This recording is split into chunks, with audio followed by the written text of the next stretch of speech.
Good evening, good evening, good evening. If you would be so kind, could someone please put a one in the chat if you can hear my audio? I would greatly appreciate it, just to make sure we're on the same page. You can hear me pretty good.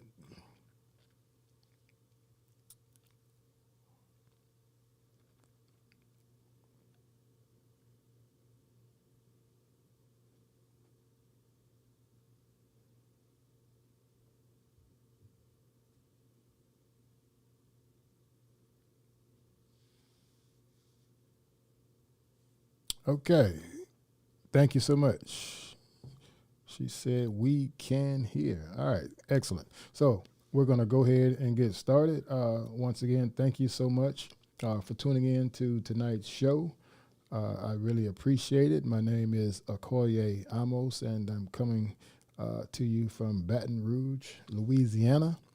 It's a little bit after 7 o'clock my time. So for those of you who are new to my show, I go live every Monday and Thursday night at 7 p.m. Central Standard Time. So make sure you check what time zone you are in to make sure that uh, your time zone or the time will align up with me going on at 7 o'clock Central Standard Time. So, again, thank you so much. There are so many other things that you could be doing right now, but you chose to tune into my video. And for that, I say thank you, thank you, thank you, thank you.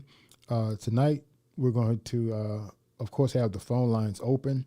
Uh, as you can see at the bottom of your screen, the phone line is going to be 225 397 6922. Once again, that's going to be area code 225 397 6922. So that would be the number to call in. If anybody wants to call in, the line is free right now. You can also comment in the chat. That's another way in which you can ask your questions, and we'll talk about those things, or I will talk about those things, and also we'll throw some things out there for discussion. So there are a number of ways in which you can get on board. Once again, you can call in, or you can just send me a question through the chat. Today, we're going to discuss another conversation that we talked about previously. For some reason, I got a lot of emails again talking about the ex-boyfriend. And I talked about the ex, I think a few YouTube lives ago. I actually did a video on the ex-boyfriend a couple of videos ago, so that's posted as well. But I guess it seems as if this is the season, or a lot of ladies are going through sometimes, or are experiencing sometimes currently, whereas it seems like the ex-boyfriends are just coming out of nowhere, and are trying to get back in their lives. So that's one of the things that we'll talk about tonight. Again, because I got a lot of emails in reference to that. Ex-boyfriends, as I said earlier, that's one thing about men. Sometimes men, we realize that we had something good, and we messed it up. We dropped the ball. We crossed the line, and we neglected your feelings or whatnot, and you finally got tired of the nonsense, and you said, you know what, it's over. I got to go. And sometimes in a man's life, sometimes a man realizes that he made a terrible mistake. So there are so many different ways in which you can go with an ex-boyfriend. He could be truly sorry. He could be 100% sorry, and realizes that he messed a good thing up. Or sometimes some men just can't stand the fact that you moved on and you're with another man. And for some men, it hurts them to their core. knowing that, they used to be with you, and you decided to move on and end the relationship, and you're with another man, and God forbid, man, we find out you're engaged, or that wedding day is set. Oh my goodness, that man, that drives a lot of men to the brink of insanity. You know, when when we hear about that wedding date, and a lot of men, men. One thing about us, we always try and play that hardcore role. Man, I don't care who Kathy marry. Man, I don't care about Kathy no more. Please, you go home and you cry. You beg Kathy to come back. All right. Oh my goodness. Somebody said hello from South Africa. My goodness. Lorinda S. Thank you for joining in. Way from South Africa. Let me make sure I recognize everybody in the chat. Right now I see 12 in the building. I got Golden Rose. I got NZ, NZT, ALJAH. We have Amy Sue. We got Golden Rose again. We have, is it Piano? The Tagalog How to channel. Good morning from the Philippines. Oh, excellent. Then we got Diva Divine. Somebody says it's tax season, honey. Yes, it is. So thank you so much. So many people have tuned in. I want to make sure I acknowledge everybody, because it's people like you that make me successful and make me continue to do the things that I do. All right, somebody said the Tagalog How-To channel. Good morning from the Philippines. Is that Zhang? I think the last YouTube live. I know I spoke with a lady from the Philippines. If I'm not mistaken, her name was Zing or Zane. And then we got Diva Divine. It's tax season. Diva Divine. Are you the lady I spoke with from London? Diva Divine. And then once again, we have Lorinda from South Africa. So again, phone lines are empty. If anyone would like to call in, please feel free to call in. Or if there are any numbers, any comments or any questions that you may have, you can also put those in the chat as well. We're open to discuss anything that you would like to talk about. You want to talk about relationships. You want to talk about life. You want to talk about men's behavior. You want to talk about pretty much anything that you like to discuss. You want to talk about maybe some current events that are going on, and you want to, throw that out there and see how I feel and the audience feels about certain situations. But again, as I was saying earlier, I received a lot of emails, again, from ladies asking me to talk about that ex-boyfriend factor again. It seems like there are a lot of ladies who just a lot of the emails basically had the same theme, as which they asked me to comment on why does it take a man experiencing a relationship to realize that he has something good? Why didn't he realize that he had something good when they were together? And that's an excellent question. I can't speak for all men. All I can do is speak for myself. I think I'm a good judge of men's character, especially the way we behave. But ladies, you would be surprised. Again, I can't speak for all men, but I'll just tell you some of my experiences. For example, for a long time, I was the type of man that would get a good woman, and I would basically neglect her feelings. And what I mean by that is once I felt that the relationship was secure, as far as I kind of knew that she had a a genuine interest in me, a good interest in me as far as, she had feelings for me or whatnot. A lot of times I would take those feelings for granted and just say, well, you know what? You've revealed your whole hand to me. You showing me how interested you are in me. I just feel that you're going to be there forever.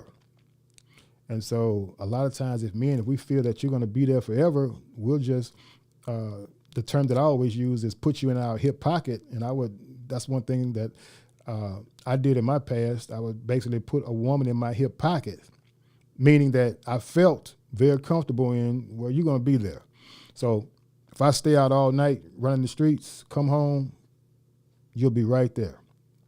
Or if I went to the strip club, come home, you'll be there. Or, if I told you we're going out on a Tuesday night, and then Tuesday night comes up, and then we don't go out, and you didn't hear anything from me, I just didn't say anything, and then Wednesday comes around, I just come around like nothing happened Tuesday night, like I didn't stand you up.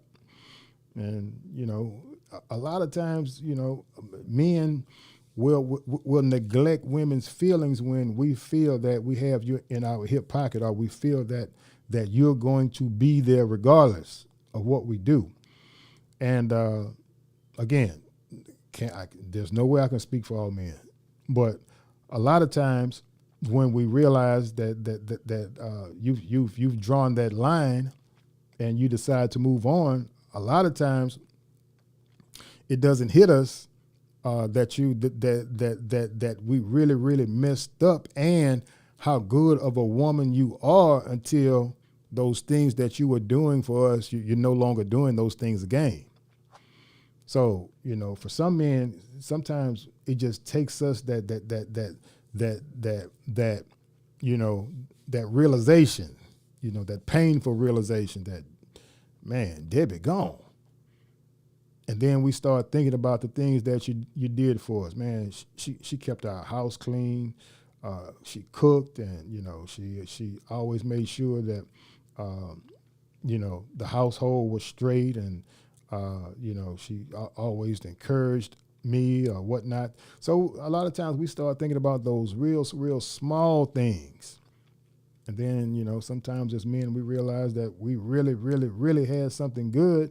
Now it's gone. So I'm pretty sure you ladies have heard the saying, you don't miss a good thing until it's gone. So I think with men, for a lot of men, that's just, sometimes we just got to learn the hard way. And Lord knows I've learned my lesson the hard way. But it's as I always say, it's a very, very, very sticky situation. It's a slippery slope. Then, you got some exes, they want to come back simply because they're jealous. Jealous of the new man that you have.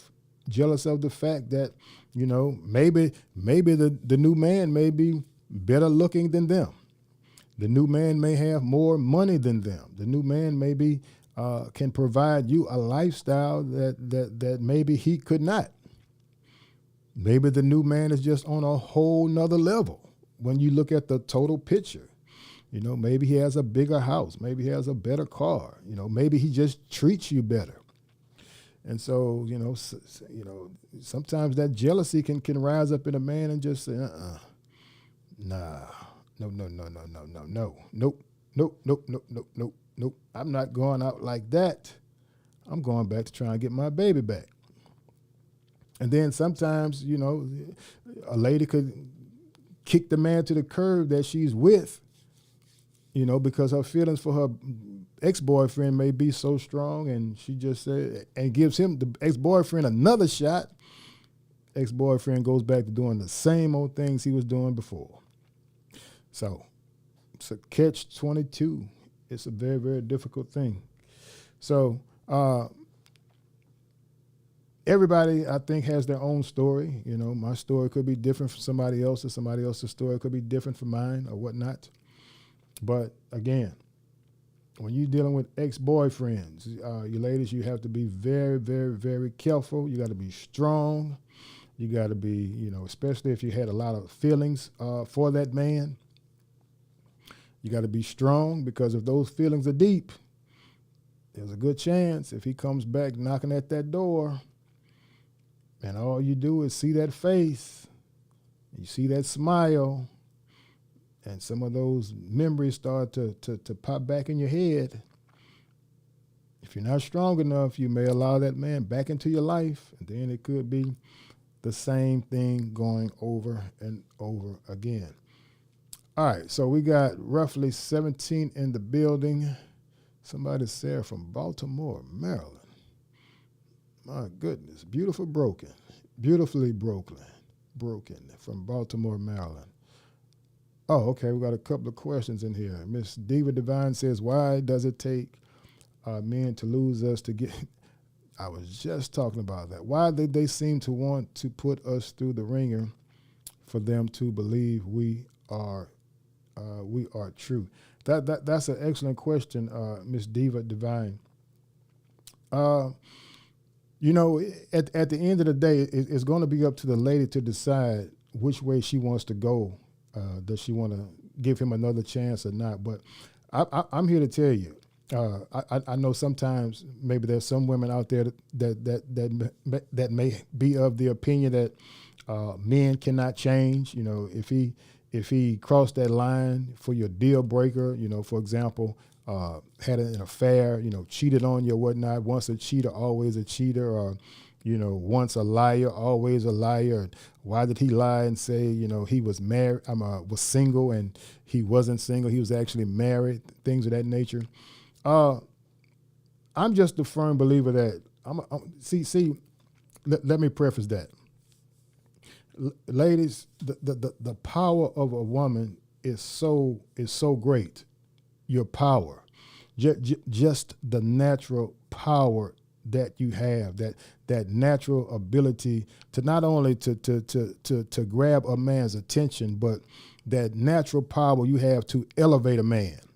See, women are blessed with something that men can only dream about, and that comes from just that natural ability to elevate a man, to make a man a better man. See, if he's a good man, he gets with a good woman, he can be a better man. Or if he's a better man, he gets with a great woman, he can become a great man. See, there are just things that just a woman's, just her persona can bring to the table that can make a man run through a brick wall for her, or make a man run through, walk over hot coals for her, or make him take a bullet for her.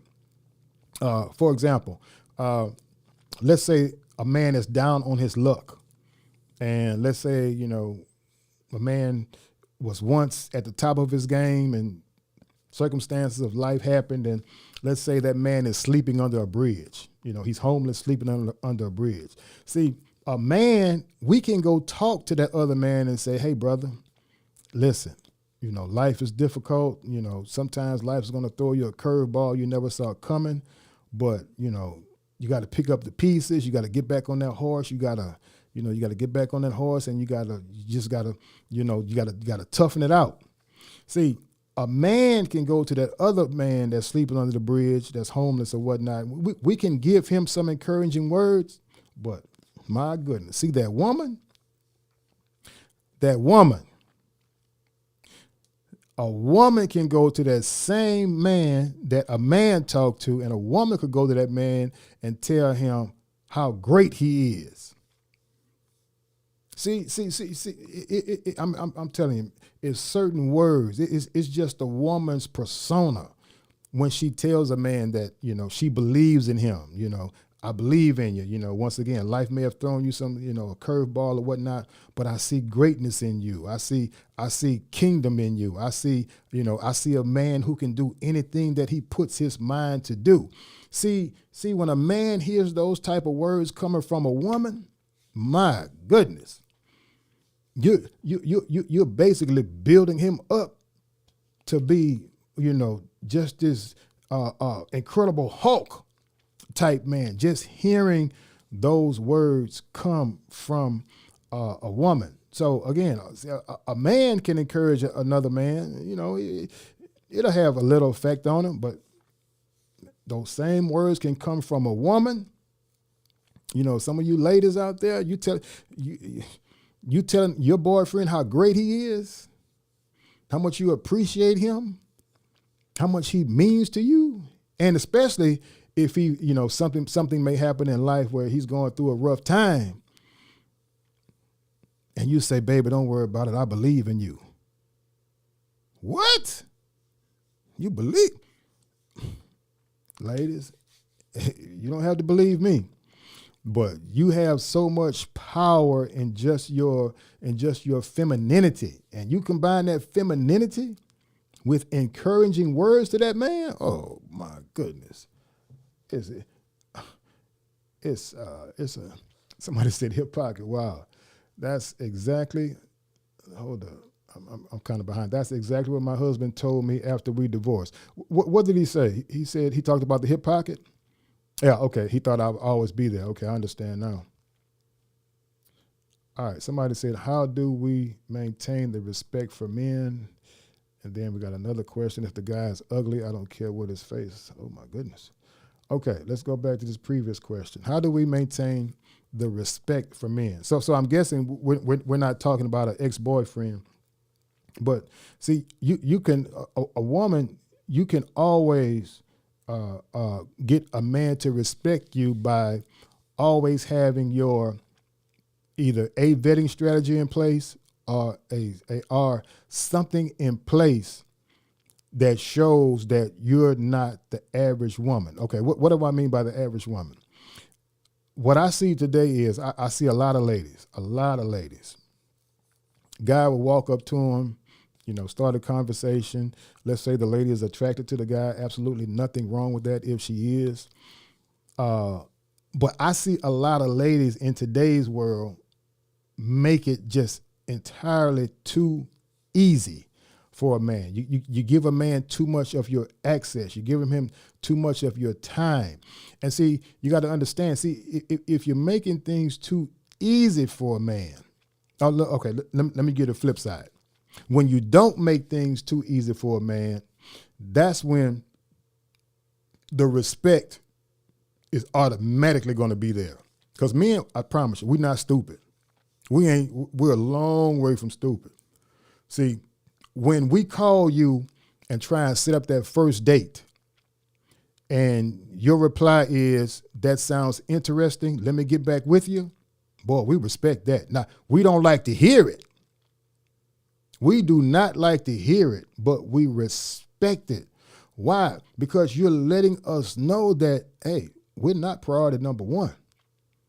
And so, see, respect has to be earned. And so when you tell a man, okay, he asks you out on a date or whatnot, you say, hey, that sounds interesting. I'll get back with you and let you know. See, now we're talking about respect. When you go out on a date with a man and you end that date with a handshake, we don't like to get that handshake. I promise you we don't like to get it, but guess what? Respect. We respect that. Why? Why do we respect that even though we don't like it? Now, what we want to do is we want to try and kiss you and see if we could turn you on, rub on your behind or whatnot and extend the date or whatnot. But when you extend that hand and you give us that handshake, we like, damn, I didn't want that. But we respect the hell out of it. Why? Because you showing us that you respect yourself. See, ladies, when you show us that you respect yourself, oh my goodness, that's the key right there. You know, and so I'm glad she who is that? Sabrina brought that question up, because ladies, you got to be careful about some of those pictures you are putting out there on social media. What do I mean by that? Some of those pictures just has too much skin. Some of the clothing is just too skimpy. Some of the shorts are too short. Some of the dresses are too short. Some of the skirts are too short. You know, when you see, men are paying attention to everything. And so respect First thing a man is going to say, okay, do you respect yourself? And that's why when a man realizes that the woman respects herself, that's one of the first ways in which a man is going to show you some respect. But, going back to what I always say, can't tell you how to dress, I cannot tell you how to carry yourself, but respect. See, a lot of men will come across as being disrespectful if they feel that maybe there's some things, some type of traits or characteristics that you are exuding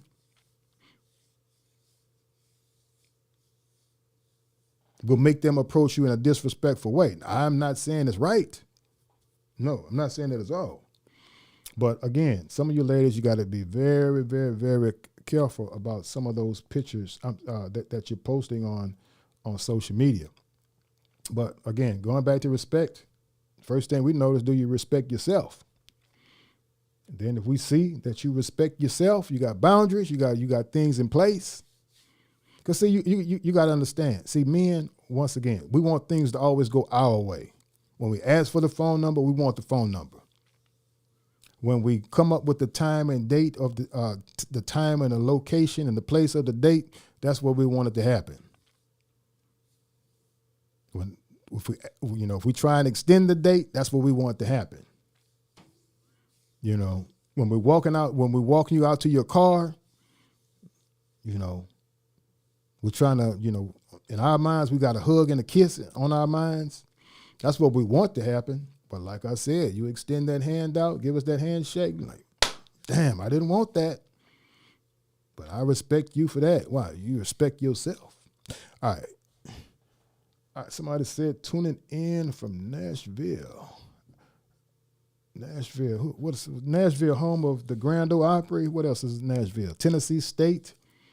Oh, can't forget about the Fisk Jubilee Singers. Oh my goodness, Lord knows I can't forget about the great med school, Meharry. I got a lot of friends who went to Meharry Medical School, coming out of Nashville, Tennessee. Great city, great city. Okay, so what we got? I got 7:30. I may end this early. Coach Patty, thank you so much, Coach Patty, for tuning in. She said, when you became the kind of woman that doesn't need a man, when you become the type of woman that doesn't need a man, then you become the type of woman. That's an excellent point.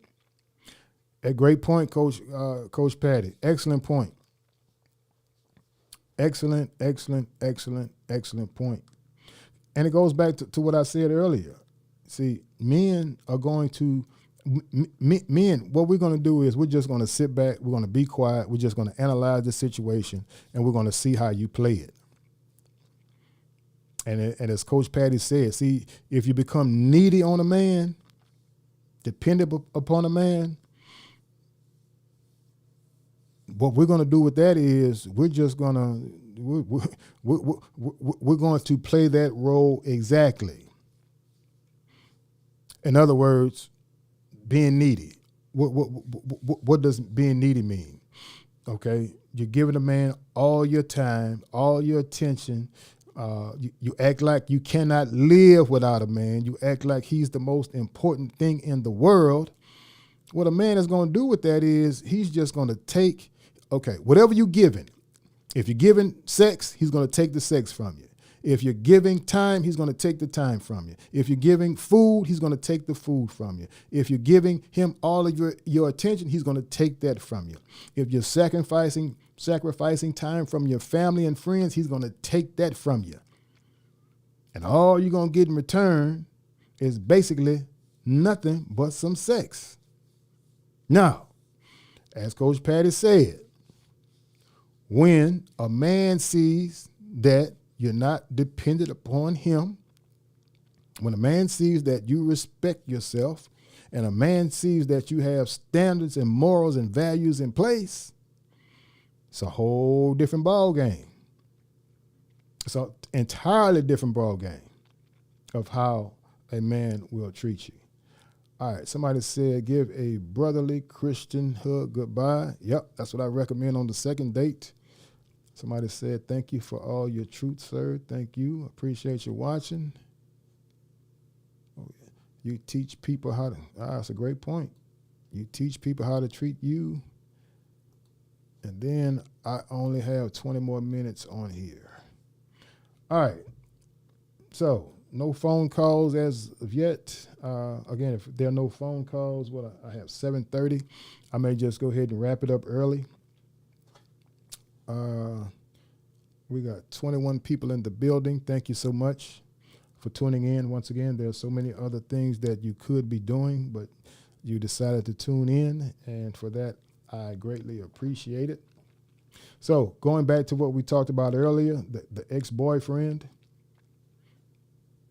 coming back, trying to get into the picture, trying to get back into your life, coming back with those crocodile tears, getting down on one knee, sometimes two knees, trying to beg you back, sending you text messages, blowing your phone up. You may put your phone down for a minute and you pick it up 20 minutes later, you got 50 missed calls. You may have 25 voice messages. You may hear the crackling in his voice in those voice messages where he's stating how much he means to you. Pick the phone up, call me back, please.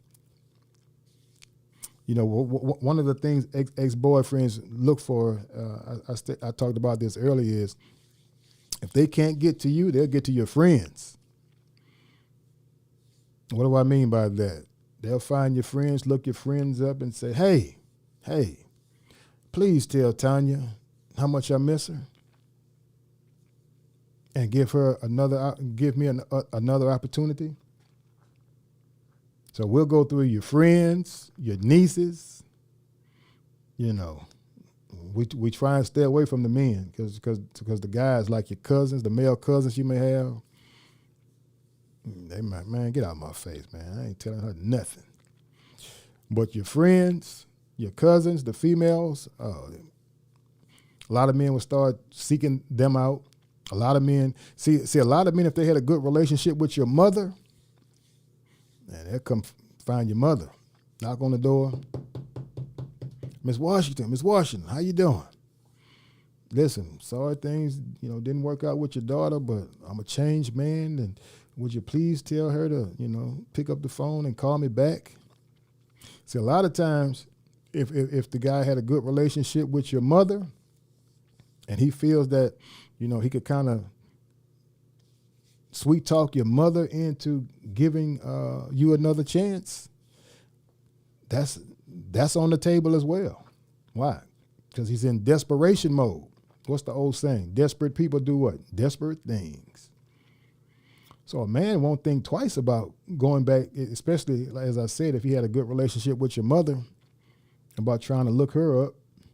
That's why if you're serious about the relationship being over, that's why you got to contact all your friends and say, wow, if Jesse comes back to you, asking you to speak for him, to bring that to me, just don't even entertain that. So what you got to do a lot of times is you got to make sure all your friends and all your inner circle, they're on one page. Because if not, that ex, he's going to try. He's going to look for those alternative ways to contact your family members or not. Somebody said ex-boyfriends need an Oscar. Yeah, there's some good ones out there. All right, Coach Patty says, right, it would be wise to ask ourselves at the end of the day, how long are you going to allow yourself to not be loved properly? Excellent. That's an excellent comment. Because at the end of the day, you have to love yourself. You can't be a revolving door where you just let people into your life, they walk out, then they come back into your life, they go out, then they come back into your life, they go out. You can't not have that revolving door mentality. Because as I said earlier, men pick up on that and they just think, okay, I can always come back. You know, a lot of men think, okay, I may have 5 women I'm dealing with, but I can always come back to, I call this particular person Lucy. Why do I use that name? I use the name Lucy. Lucy was a lady that was the name of a lady my father dealt with in Chicago. And Lucy, my goodness, God bless Lucy. Lucy knew my daddy had so many outside women. I mean, this woman knew it. Lucy, people, you may not believe this. Okay, we're talking about a time, once again, no cell phones, no social media, none of that. You know, people had a house phone with the cord coming out the wall to the phone. My daddy's side women can answer, would call the house. Lucy would answer the phone. The side woman would say, put Johnny on the phone. My daddy's name was Johnny. I want to speak to Johnny. Do you know what Lucy did? Hand Johnny the phone. Here, Johnny, telephone. And guess what? Lucy never left my daddy. Lucy knew how many women my daddy was fooling with in Chicago. My daddy, he would get paid on Friday. You might see him Wednesday. And when he turned that key and come in, Lucy right there waiting on him. Every time. And he knew it. I mean, he would brag on it. Man, Lucy, man. My daddy was, you know, back then they call them lounges. I don't know what they call them now, but one of his favorite thing was going to the lounges. I guess what we call today bars or whatnot. But he, you know, back then they call them lounges. And he would go to a lounge on 79th Street. Then he'll hit a lounge on 76th Street. Then he'll hit a lounge on South Cottage Grove. And then he'll go on King Drive and hit a lounge. And he'll go to a lounge on, you know, 51st and whatever. And he just hit all these different spots, you know, hitting on women, picking up women and whatever. But like I said, when he turned that key to come home, guess who's sitting right there waiting on him? Lucy. Lucy got his breakfast if it's morning. Lucy got his lunch. When he come home, he drove trucks. Lucy got his dinner prepared for him. And guess what? Lucy died with my daddy. Never married her. My daddy never gave Lucy the time of day. Well, first of all, my pops ain't never commit to no woman. You know, that's just how he was. That's just how he was. Thank God my mother eventually got tired of his foolishness and moved us from Chicago down here to Louisiana. But I would, again, as I got older, develop, you know, going through manhood or whatnot, I would go back to visit him just to get some of that anger out of me, you know, and forgive him. I made a whole video on that for those of you who want a clarification of what I'm talking about. If you go through my videos, it's the only video where, what's that thing called? The thumbnail is in black and white. So if you see a black and white thumbnail, that's my mama and daddy from a picture. But Lucy, my God, I got to do a story on Lucy now. I mean, I would just look at Lucy like, people, let me tell y'all something about Lucy. Boy, Lucy was beautiful. My goodness, that was a beautiful woman. Man, people, Lucy was so beautiful. Oh, I think if I'm not mistaken, Lucy was somewhere down from Arkansas. You know, a lot of blacks during that time leaving the South, going up to you know, Chicago, Detroit, you know, Milwaukee, etc. for those factory jobs and whatnot. Man, people, Lucy, that woman was. Lucy pretty much could have had any man she wanted. Oh, Lucy was cold. Boy, that was a beautiful lady. But she just sat right there. She said, man, I'm with Johnny. And as I stated earlier, Lucy knew exactly what my daddy was doing. You know, as I stated, people, sometimes their phone would ring 5, 6 times a night when women call the house looking for my daddy.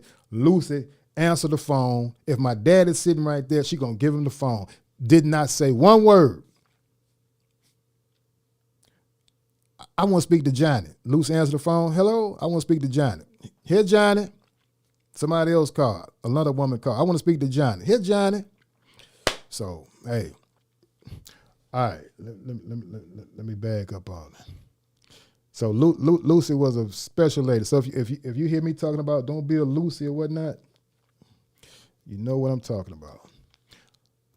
All right. What are your thoughts on an age gap relationship? 53-year-old man with 30-year-old lady. That's a, hey. All I'm going to say is mathematics don't lie and you cannot stop time. That's all I'm going to say. The mathematics don't lie. So 53-year-old man, 30-year-old female, you got a 23-year difference. Okay, we know that. Guess what? Time is not stopping. So in 10 years, he'll be what? 63, she'll be 40. Then another 10 years, he'll be what? 73, she'll be 50. Now, I cannot tell anybody what to do. All I'm saying is the time is not going to stop. It's going to continue. Can you handle being with a 73-year-old man? Can you handle being a man in his 60s? Because things are going to change. The frequency of sex definitely is going to change. His physical appearance is definitely going to change. Depending upon how he takes care of his body, definitely is going to change. Is he a smoker? What type of food does he eat? Does he practice a healthy lifestyle? So if that's your situation, you got to ask yourself, am I down with changing Pampers on a grown man? Depends undergarments. Hey, people, listen, we're talking about real life, and I'm not trying to be funny, but if you got a 23-year age gap, that lady, the woman, you got to ask yourself, because if you continue to stay with that man, it's just a matter of time. Nobody can beat Father Time. We all heard the saying, Father Time is what? Undefeated. Nothing we can do about that.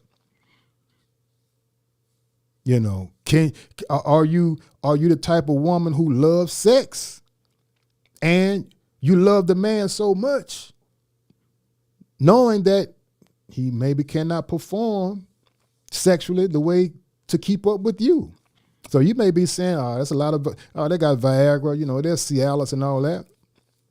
But that takes a toll on a man's circulation, his heart, and all that type of stuff. So, as I said earlier, the mathematics don't lie, and time is not waiting on no one. So if you're just in it for casual dating, it's a 53-year-old man, he just rocks your world, and you're comfortable with him, and you like his vibe and whatnot. Hey, that's totally up to you. But from 53 on beyond, and I'm 54, so people, it is what it is. Oh, you put the old, no, I ain't putting no, we're talking about reality. Sometimes we just got to have, real conversations. I can't do the things sexually that I did when I was in my 20s. Are you, what? I wish. And I ain't killing myself taking all that damn Viagra and Cialis. I'm not doing it. Now, for 54, I consider myself in pretty good health every time I go to the doctor or whatnot. But again, it's just life. So men, we getting our 50s now. We could do a lot of talking, but there's nowhere in the world we can perform sexually the way we did in our 20s and 30s. No, never. Not from a natural standpoint. I got a lot of buddies, that they're on TRT, testosterone replacement therapy. I got a lot of buddies take the sexual, the blue pills, the Viagra and Cialis and Levitra and things of that nature. But that thing take a toll on your heart. Make your heart feel like it's about to jump out of your chest. And sex is already an act for a man that's going to get your heart racing without Viagra. Now, you combine that heart racing without Viagra, then you popping, trying to keep up with the sexual activity that a 30-year-old woman has. Man, she had 30 years old. She hadn't hit her sexual peak yet. She hadn't hit her sexual prime. So, hey, I can't tell you what to do, but all I'm telling you is you better be able to look in that future and understand that, when men, we get in our 50s, things are going downhill, and that's just how it is. Now, from a financial standpoint, I'm pretty sure, you know the statistics. From financially, men start hitting their financial peak as far as making money, moving up, promotions, things of that nature. But I'm talking about lifestyle. Now, if he's physically fit, takes care of himself, doesn't smoke, doesn't drink, eat the right things of that nature. You're vibing with him, But if you're talking about walking down that aisle to death do us part, and you take your vows seriously, and you take those vows real seriously in sickness and in health, you're going to be changing some diapers one day. And that's just reality. So you got to ask yourself, am I down with that? Because everybody cannot handle that. It's not for everybody. So that's just me. Maybe some of y'all down with changing them depends. Who's down with changing a man depends? Hit a one in the chat. Let me hear from you. Your husband does a number 2. And you run in there and say, "Oh, baby, don't worry about it. I got you." All right, somebody said intimacy. More important than sex anyways. With that, it can be. Okay, I respect that. I respect that. Good Fruit Tree says intimacy. She says intimacy is more important. Lady Ray said to top it off, he was rude to the server. I'm late to that one. Is it too late to train a man after having sex with him? Yeah, that's over with, Lachelle. That's over with. Because why is it over with?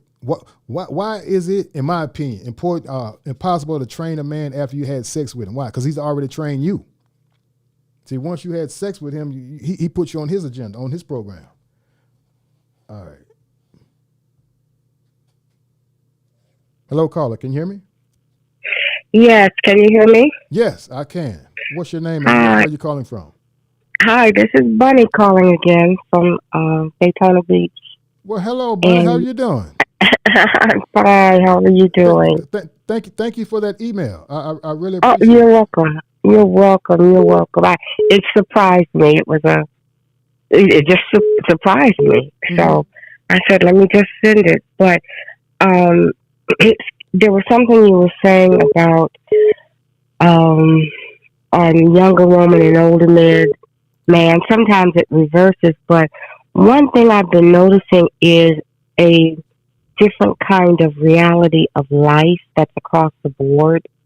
There are times when two very healthy young people get married, and then one gets either very sick or becomes paralyzed, Mm-hmm. or you know what I mean. Mm-hmm. And many times we miss out on the in sickness and in health. In other words, there's something that has to be so much deeper than just the statistics and the looks and and everything, because look, you've lived life, and as have I, and there are times when things happen that Mm. you don't plan for, Yes. and and there's a type of love. Well, in my faith, we call it agape love. Wow. You have eros, that sexual love. You have filial, the brotherly type of love, and then you have agape, the way that God loves, Mm. where that it goes through. Um, it transcends. And I'll just give you an example. When my father was um, a young man, he was graduating from college, and the college doctor, after he got his degree, came down the steps and says, um, "You're a very sick man." Mm. And so he immediately had to go in quarantine. He had tuberculosis. So my mother, who had been a student there, uh, the hospital where he was in her town, Tampa, Florida. Mm. And she happened to have been a student there at the same time. I mean, they really didn't know each other, but she knew he was a really nice guy. And it had been her practice to go to the tuberculosis hospital to visit with the patients and play cards and just kind of be with them. That was just out of the goodness of her heart. Mm-hmm. And so when she found out Daddy was there, she would visit him, and actually they did a 15-minute love story video about that. That's so inspirational. But anyway, as time went on, Daddy started looking at her, and from the bed and saying, I think I like this lady, Wow. Well, eventually, and to keep in mind, he was sick, he was thin, he was skeletal, Mm-hmm. and Mom was the type who she was drop dead gorgeous, Mm-hmm. and men loved her. I mean, when I say men, I'm talking about um, the Tuskegee Airmen Mm. who liked her. And you had high order, high value men liking her, and like, yet here's Daddy, this sickly, skinny preacher at that time. Well, he remained a preacher all of his life, but different. But so he's she she liked his integrity. She liked what she felt was his goodness and the like. Mm-hmm. He got over it. He was able to get over it. He was prayed for, and he got over it. They married, and then right after I was born, it came back. And here you have this young couple, and she's having to deal with this, but the love was so deep Mm. that while I was a baby, she would drive me as an infant to the tuberculosis hospital. They couldn't have contact, but she would drive and park where he could look out the window and see me grow. Mm. Okay, by that time, the medications came out that helped to heal tuberculosis, and he was able to, be back with us. Mm-hmm. And there were just times when both of them, Mom, like I said, was beautiful, had beautiful teeth and everything. And in her second pregnancy, she got poisoned. There was something; her teeth were poisoning her. Mm. And Emory University, as an experiment, had to take out all of her teeth Mm-hmm. at the top. Mm-hmm. And she was a very young woman, beautiful woman. But that did not stop my dad's love. Wow. I mean, you just see all of that. And we're talking about this is happening young. Yeah. I took care of both of them during their last days. We kept my dad at home. My goodness. And when he could no longer perform sexually or anything else, Mm-hmm. he was still the love of her life, and Wow. she was still the love of his life. And Wow. so some things go deeper. That I even question things like, many of the relationship experts talk a lot about, what you talk about, which is so valuable. Mm-hmm. Okay. About the importance of presentation, the importance of respect, and different things of that nature. Mm-hmm. How a person looks, and you have women and men, but I'll speak from the woman's standpoint, where there's some women who have been paralyzed, who are, I know personally, one of my best friends is a burn victim, who they still want love and relationship, but yet they feel like in Rudolph the Red-Nosed Reindeer, the little Christmas cartoon, and you have the island of the misfit toys. They just feel like they just don't belong. And so they wonder whether or not they will ever have hope. They're good people, and so these are just some very real things. When you were mentioning about the depends, the same thing can happen with women. Yet as a redeeming factor, I'm looking more and more, which kind of makes me smile. I was getting my nails done the other day with a woman who is 80 years old and has a boyfriend 15 years younger, and he is a wonderful person. They live in their separate houses, and he's very respectful of her and everything. And I've seen men who fall in love with women who were paralyzed, and vice versa. So I sometimes I'd like to hear the thoughts, from people about that deeper part that goes deeper. That's all I wanted to say. Okay. So, you're saying that you're the type of lady that, okay. No, I wasn't speaking of. The question was, the question I was commenting on, it was a man who was 53 and the woman was 30. And exactly. And you were talking about how things would change. Would she realistically, as life changed with him, mm-hmm. would she really realistically be prepared to handle that? Yes. All right. That part I got. So, and from that, it made me think about what all the other stuff I just said. mm-hmm. That sometimes life will happen in love relationships mm-hmm. that we don't expect. True. Where the two people could be in their 20s and something can happen to one of them, and one of them will still have to change the diaper. I got you. They weren't planning on all of that. So what is there deeper that holds that relationship together? Whether you see what I'm saying? That's what I'm saying. I got you. That's all. Yeah. Okay. Yeah. Okay. Mm-hmm. And so I wasn't necessarily requesting that you make a comment unless you have a thought about it. Mm-hmm. But those were just certain things that had been that I've been thinking that I often think about. So for you, it would be no problem.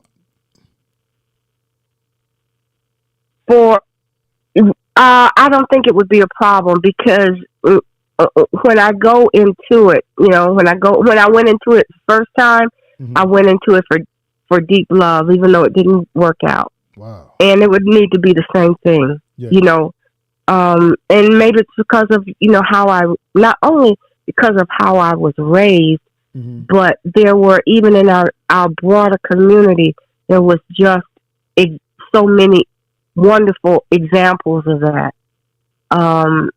There were a lot of examples that weren't too cool, mm-hmm. as you know. Yes. But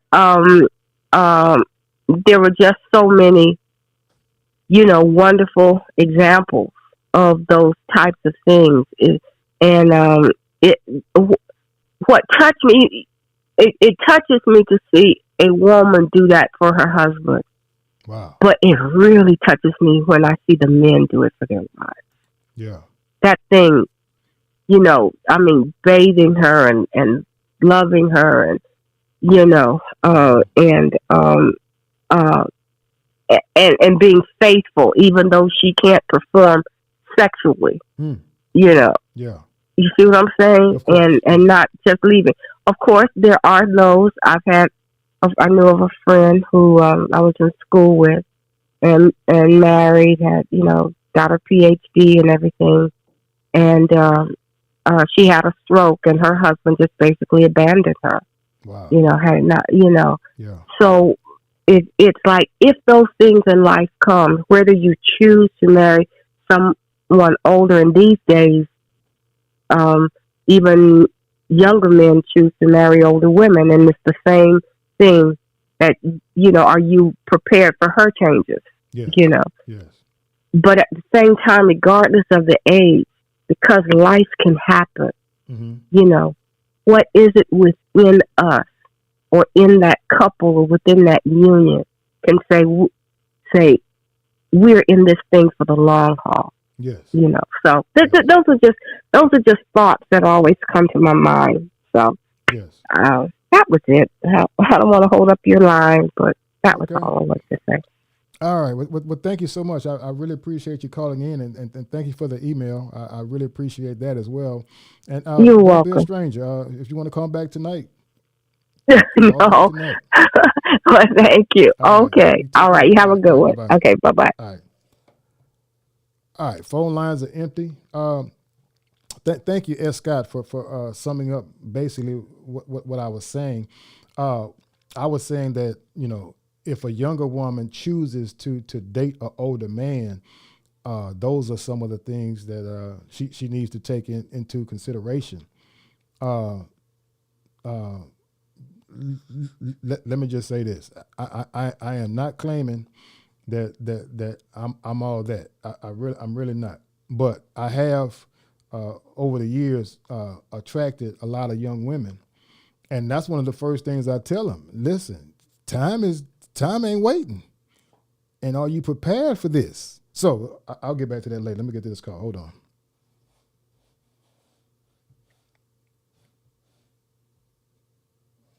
Hello, caller. Can you hear me? Hi, how are you? I'm fine. Who am I speaking with tonight? Greetings. My name is Olivette. My nickname is Hart, but Olivette. Mm-hmm. Nice to meet you. Same here. Same here. Same here. Your first time Okay. caller? Yes, sir. I've watched several of your videos, and I just saw that you're live, and I thought I would share this experience. So, I had met a gentleman, or maybe he wasn't a gentleman, and I forgot to give him my email. You forgot. So I gave him my phone number, but Oh, this is what happened. come on. What happened? So he contacted me, and I didn't save his name and number right away, right? Mm-hmm. So he ended up calling me, and I Googled his name. He told me his name was Anthony, Mm-hmm. but when he called me, it showed a different name. So he told me what his middle name was, and he probably thought I plugged in his number. So I looked him up, and there ended up being a criminal report that was broadcasted on the news 2 years ago. Wow. So, basically he was either buying or selling a deadly drug. It was like a heroin slash opioid. So the reason I'm sharing this, and I'll be brief, Mm-hmm. is because, if sisters are giving out their email, or if they happen to give out their phone number, I think it's important that you don't save their name Mm-hmm. right away with the contact. Like, let them call you, Mm-hmm. right? And Uncle, you tell me if you agree or not, but let them call you so you can see what name pops up. And sometimes that will give you extra information, because sometimes people don't give their last name, Mm-hmm. or you don't find out their last name or their real name Mm-hmm. until down the line. So I feel like if you let them call you and you hopefully get their name on the caller ID, Mm-hmm. and look them up online before you make any attempt to meet them in person, Mm-hmm. that'll give you time to look them up and really get to know them versus just going off the nickname or their first name. So I just wanted to share that because, he was really nice, and he was like, "Oh, I'd like to take you out on multiple lunches." And for whatever reason, I forgot to save his name in my phone. But when he called me, thank God I looked it up. So, Mm-hmm. he said he was involved in real estate. And I had asked him, I said, how have you been able to afford to invest in real estate? And he never really gave me a straight answer. Yeah. So, that's just an idea. I tried to follow your advice, but I went into a bad habit. Yeah. Thank Okay. you for all your guidance. Yeah. Thank you for calling in, and thank you for the compliment. So help me out with something. Okay. Uh, Hmm. I'm not too literate when it comes to the social media and the computer technology. So Hmm. you're saying when the phone rang, his name popped up? Because when I see a phone Yeah. number, when my phone rings, all I see is a number. Yeah. Ah, okay. Help me out on that. Are you saying, Sure. Yes, sir. Okay. So, I think it depends on who their carrier is sometimes, and I think it oh, the depends on who carrier? your carrier is. Okay. Yeah, because sometimes, like you said, a city might pop up or Mm-hmm. no name at all. Mm-hmm.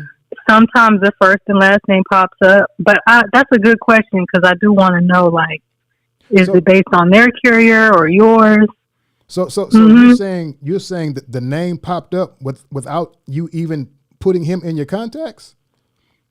Correct. Yeah. So Wow. let's say if I saved his name as Anthony, Mm-hmm. when he would have called, what it would have popped up as Anthony, and so Mm-hmm. when you don't save the number, the first and last name typically pops up. Now that's just I'm with T-Mobile, Okay. by the way. I don't know if that's for everyone that calls me. It might not be. Mm-hmm. It could have something to do with his carrier, Okay. but it saves me a lot of time. I'm just gonna say that because you know, I also took it a step further and I looked up his first and last name in the Georgia state records, which I think there's a free database Mm-hmm.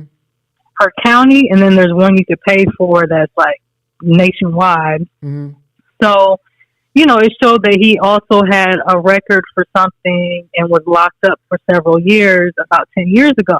There you go. You know, so this people do different things for different reasons. I have compassion, but then at the same time, it's just us ladies. We have to be careful, and I just kind of think before you save somebody's number, Mm-hmm. let them call you first, right? Mm-hmm. And see what name pops up, if any, and that may save you some time. Okay. Okay. Sorry, All right. We but got I'll try to do the email thing next time. yeah. But thank you, sir. We have a comment in the chat. Jamie Janai says iPhone does that. But you said okay. So you have an iPhone? Okay, I do. Oh, okay. Okay. Okay. Yeah. Yeah. Yeah. So that And helps then you. yeah, That sorry. that helps you with your vetting process. Absolutely. Good. Great. Man, Great. who? Yeah. Well, I don't Yeah. know if he's a gentleman. I met someone else, and I think I saved their phone number and name. But I did look up their first and last name. Mm-hmm. Once I got their last name, I met this person online. And I usually do not do a criminal check or a background check just to see records, whether it's bankruptcy, liens, or, if this person is married or, if they have any other things that are questionable on the record. Mm. So I'll end on this. I'll keep it short. So this is a different brother who actually is ex-military, and he had some things on his record: domestic violence, selling drugs, aggravated stalking. So, I'm just kind of putting it out there again. Nobody's perfect, but again, we have to weed through the representative stage that often comes. We do that too sometimes, but at the end of the day, look up someone's first and last name is what I'm just basically suggesting, because sometimes we get so caught up in the infatuation stage of, oh, they're cute, or oh, they said this, or they could possibly do this for me. And it's like, no, did you look up their record first? Like, do that part first. That might save you some time. That would have saved me. some years with some other previous relationships. So thank you for your time, and I truly appreciate you. You're helping me to stay sharp and on guard. God bless you, brother.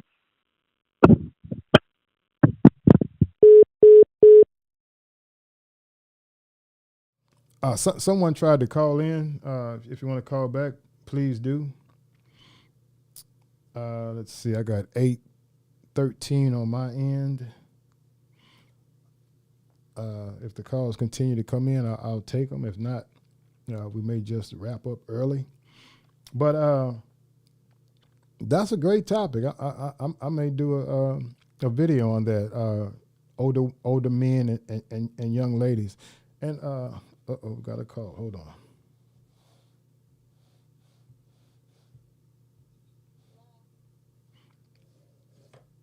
Hello, caller. Can you hear me? Yes, this is Ray. Well, hello. How are you doing tonight? I've seen better days. Let's just put it like that. Really? And I was encouraged by the girls in the chat to call in because I'm like fired up. I'm steamed. I just got home from a date, and it was quite interesting. This is a gentleman I met on Friday. I gave him my email, and he's like frequently messaging me. I put him on ice. I actually put him on ice the first day for like 12 hours or so. Sound effect. There you go. And then like he was like double emailing me, sending me double messages when I didn't respond. And I still didn't respond. So, very interested. So we scheduled to meet up on Thursday for a date. And then he said that he couldn't make that, so we rescheduled it. And we ended up going for a coffee earlier today. There you go. And it was okay. Sorry, my dog. But, I mean, the one thing that I saw after that was I don't like to bring up religion on the first date or really that early on, religion or politics or anything like that. Like, that's obvious no, but also it is very important, and it's good to get it off the way. So he actually brought it up, and we weren't aligned in that way. So it was just kind of like, I mean, it wasn't a deal breaker for me, but I can tell that it's really important to him, and I never want to push something on someone. So I don't know. I just wouldn't want it to have gone so far and that to be like a big thing. Like, so he did what you said that men do. They try to prolong the date. He did that. That's right. Coffee turned to, did you eat? Do you want to get something to eat? Are you hungry? Did you eat? I'm okay. I actually have to get back to work. I have to go.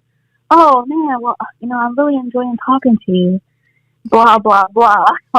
And I'm just sitting there like, dude, I hear your games. Like, you've known me for how long? And oh, you're so beautiful. Oh my God, I really like you. I really like you. You've known me for at this point an hour. That's right. And it's just really insulting, to be honest with you. To have someone sit across from you and like try to play with your intelligence, Yeah. Well, and it's also like, go ahead. I think what he didn't realize was that you were already one step ahead of him. Okay. Yeah. See, well, actually, you were about 3 steps ahead of him because you knew he was going to try and extend the date. Yeah. Because that's what we do. If you don't mind me asking, could we just go backwards a little bit? I just want to know the process of. I'm pretty sure he asked for your phone number, correct? In that initial meeting. Yeah. Yeah. Just tell me about that if you don't mind. Yeah, I'm not sure if you remember. I was in Baltimore. I live right in the city, and I take public transportation often. And he was actually on a bus that I was getting on, and we were both coming from Whole Foods. And we ended up sitting, like, across from each other, and he made, like, small talk conversation. And then I guess he was going to get off, so he asked, like, how can he keep in contact with me? And I said, do you have email? And he just kind of laughed a little bit. And I said, well, yeah, that's how you can keep in contact with me. That's how you can keep in contact with me. So he did ask for your phone number. No, he didn't say phone number Really? per se. He said, how can I keep in contact with you? Okay, I got you. Yeah, so I obviously, he expected a phone number, but I gave him my email. Mm-hmm. So this will be the second gentleman that I gave my email to. So I'm getting the hang of it. There you go. Yeah. So yeah, we back and forth. Like I said, put him on ice, and it wasn't anything alarming about the emails. But I definitely learned a lot from that first date. And I'm not sure if you remember the first time I called in, I asked you, like, how many dates should you really give it, like, to give people grace. And you said give them 2 dates. Mm-hmm. So with this guy, I technically gave him 2 dates. We went to coffee, and then he asked me, to lunch, but I actually said I could do dinner. Like, I'm available for dinner. I'm not available right now. So, yeah, we just came back from dinner, and that was just... All right. I learned everything I needed to know. Well, congratulations. And see... Yeah, I am done with that, for sure. See, and always remember, let's talk about the pros of where you are right now. See, right now, number one, you are maintaining your female leverage. That's very important. Mm-hmm. Excuse me. Number 2, see, you have him in compete mode. See, when men are in compete mode, that's when we are at our best. Number 3, you're training him to respect you. See, men love to see women who have things in order. You have boundaries. You have morals. Mm-hmm. You have values. You have a set of rules. Now, we may not like those rules. We may not want to abide by those rules, but I tell you, we respect them. We respect the hell out of them. Now, like I said, doesn't mean we like them, because we're always trying to get our way. That's that natural instinct to dominate. Yeah. We're always trying to get our way, but we respect the hell out of it. And then last but not least, see, you're making him respect your process. And see, that's a beautiful thing. And this is why a lot of men will look at you as wife material, fiance material, rather than, okay, this is not somebody who I could just run over. This is not this is not someone who does not have any morals or any standards. And that's what men look for when they're looking for a wife, when they're looking for a woman who can potentially be the mother of their children, the person who's going to raise their children. He's looking at, well, if you got standards now, if you have morals now, if you showing me you have character now, then I can pretty much see the type of mother that you would be for my kids, if it got to that level, Yeah. There you go. But I just think that he he's saying all the things that you're saying. Like, he sees these things in me. Like, he sees that I have boundaries and I have standards, yet he keeps pushing them. So I guess that's just the most frustrating thing to me, because on the dinner date, he was just saying, like, really inappropriate things, like inappropriate questions. He asked me, was I intimate with my ex? He asked me that. He was bringing up, like, past relationships, and I get it. Yeah, it's important to know where a person's been, what they've done. Yeah, that's important. But, like, a first date, we don't have to dive so far into that. It's just really invasive, and I don't feel like someone that I'm just meeting really deserves to know the ins and outs of my life like that, The second thing that he said, which was, like, really the straw that broke the camel's back, he goes, how important is sex to you?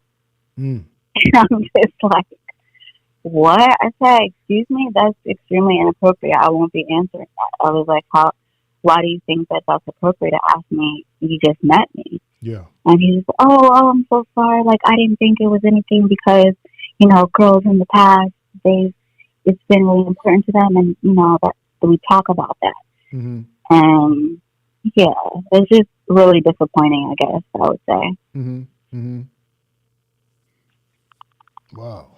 But Yeah. again, you're still in good position. Now, let me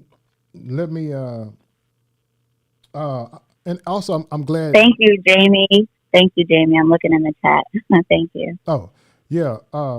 What you just commented on, as far as men asking women about their sexual history. Actually, I'm dropping a video tomorrow that addresses that particular topic.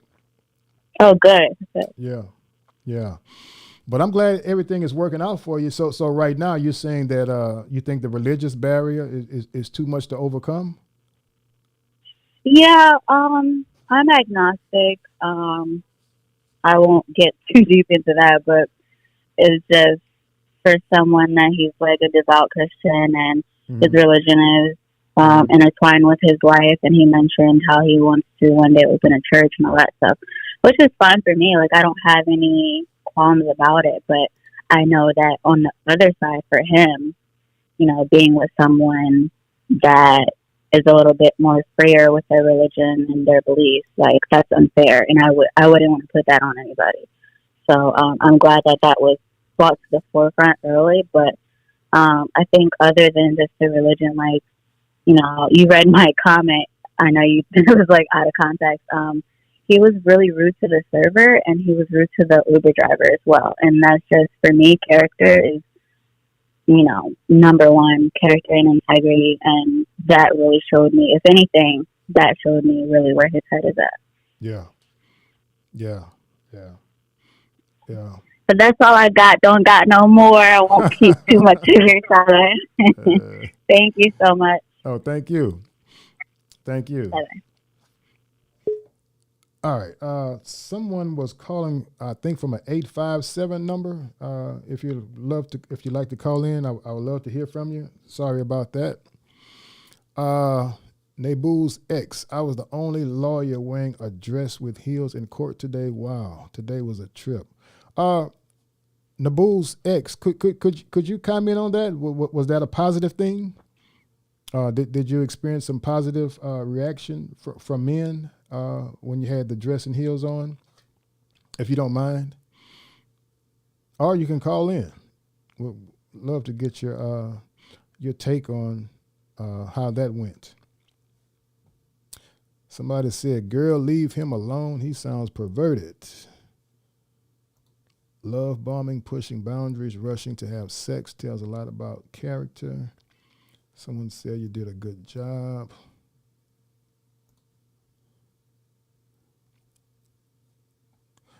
All right. Again, oh, there we go. 857.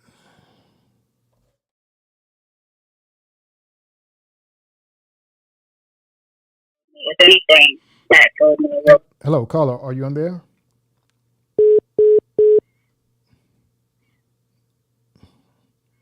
I thought I had the 857 on the line. All right. Someone called from an 857 number. Uh, Feel free to call in again. We must have had some technical difficulty. Let's see. Let's go back to the chat. Coach Patty says, sounds like he's mixing Christianity and perversion as something that goes together. That's a great point, Coach Patty, because if you claim to be a devout Christian, then those type of comments should be the last things that come out of your mouth. Let's see. Charmaine Joseph, thank you for joining in. Tonight's topic was, I was continuing based upon some emails that I received earlier.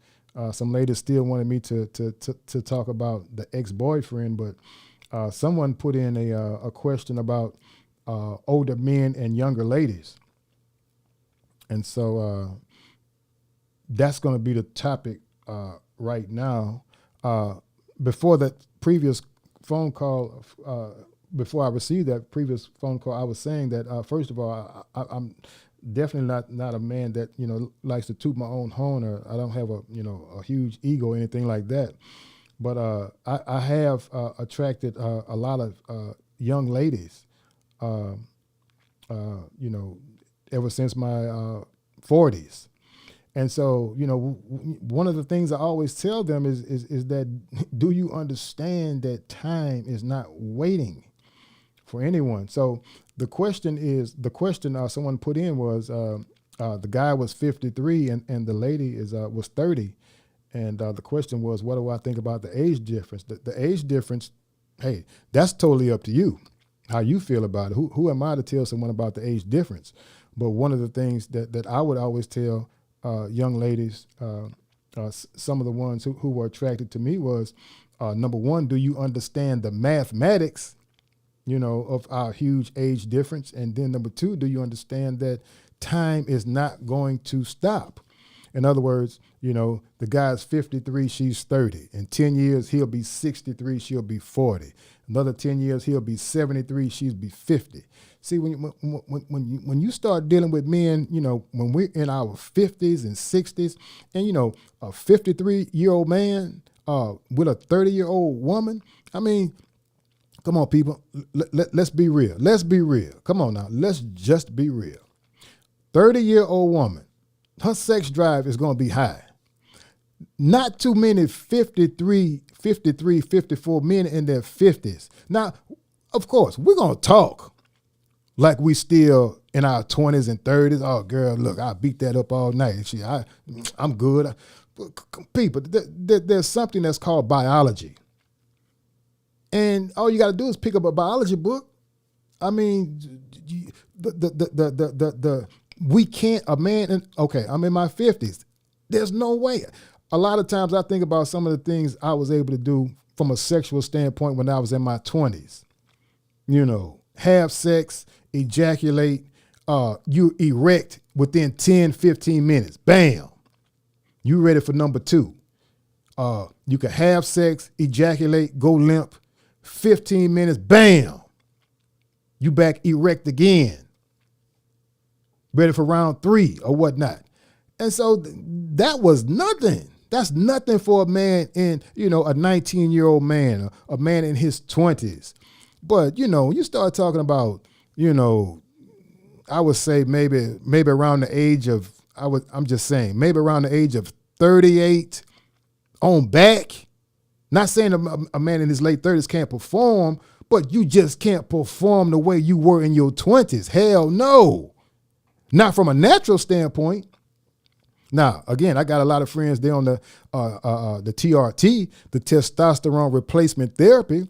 A lot of friends my age take Viagra, Cialis, and Levitra, but that thing has a profound effect on your heart. And sex is already an act that is going to raise a man's heartbeat already. So now you compound that with Viagra. So again, if a lady is 30 and the man is 53, ladies, if you're attracted to older men, hey, that's you. But the time, that clock is ticking, it's not stopping. And we cannot stop ourselves from aging. And so if you're a lady in your 30s and you got a high sex drive, which I'm pretty sure a lot of the ladies in their 30s do, especially 30. I mean, please, that sex drive is through the roof. And you talking about a man 53, that's no. So can he perform sexually? Yeah. But can he perform to keep up with her sexually? That's a totally different ball game. A man that's 55 dating a woman that's 55. Okay. Now we're pretty much on the same playing field. Because I can't speak for all women when they hit their 50s or mid 50s or whatnot, but a lot of them, the sex drive is there, but it's not there, when they were back in their 20s and 30s, things of that nature. You know what I'm saying? So, again, that's just something you ladies, you just got to take that into consideration. You really got to take those things into consideration. Somebody said this is a great topic. And like we talked about earlier, if you're dealing with men in their 40s and 50s and 60s, we're talking about the long run, health. Is he a man that's healthy in his 50s? Is he healthy in his 60s? Are you down with, once again, the man may have to start wearing Depends. Do it number 2. Are you down with that? Can you handle that? You walk in that bedroom and, hey, there it is. You got to flip him over. You may have to, come on now. All I'm saying is just real life situations that can happen. And a lady, if that's what you're into, have you thought about those things? Because there's a good chance it's going to happen. There's a good chance it's going to happen. Why? Because health is going to decline with age. You can't get, you can't get around that. You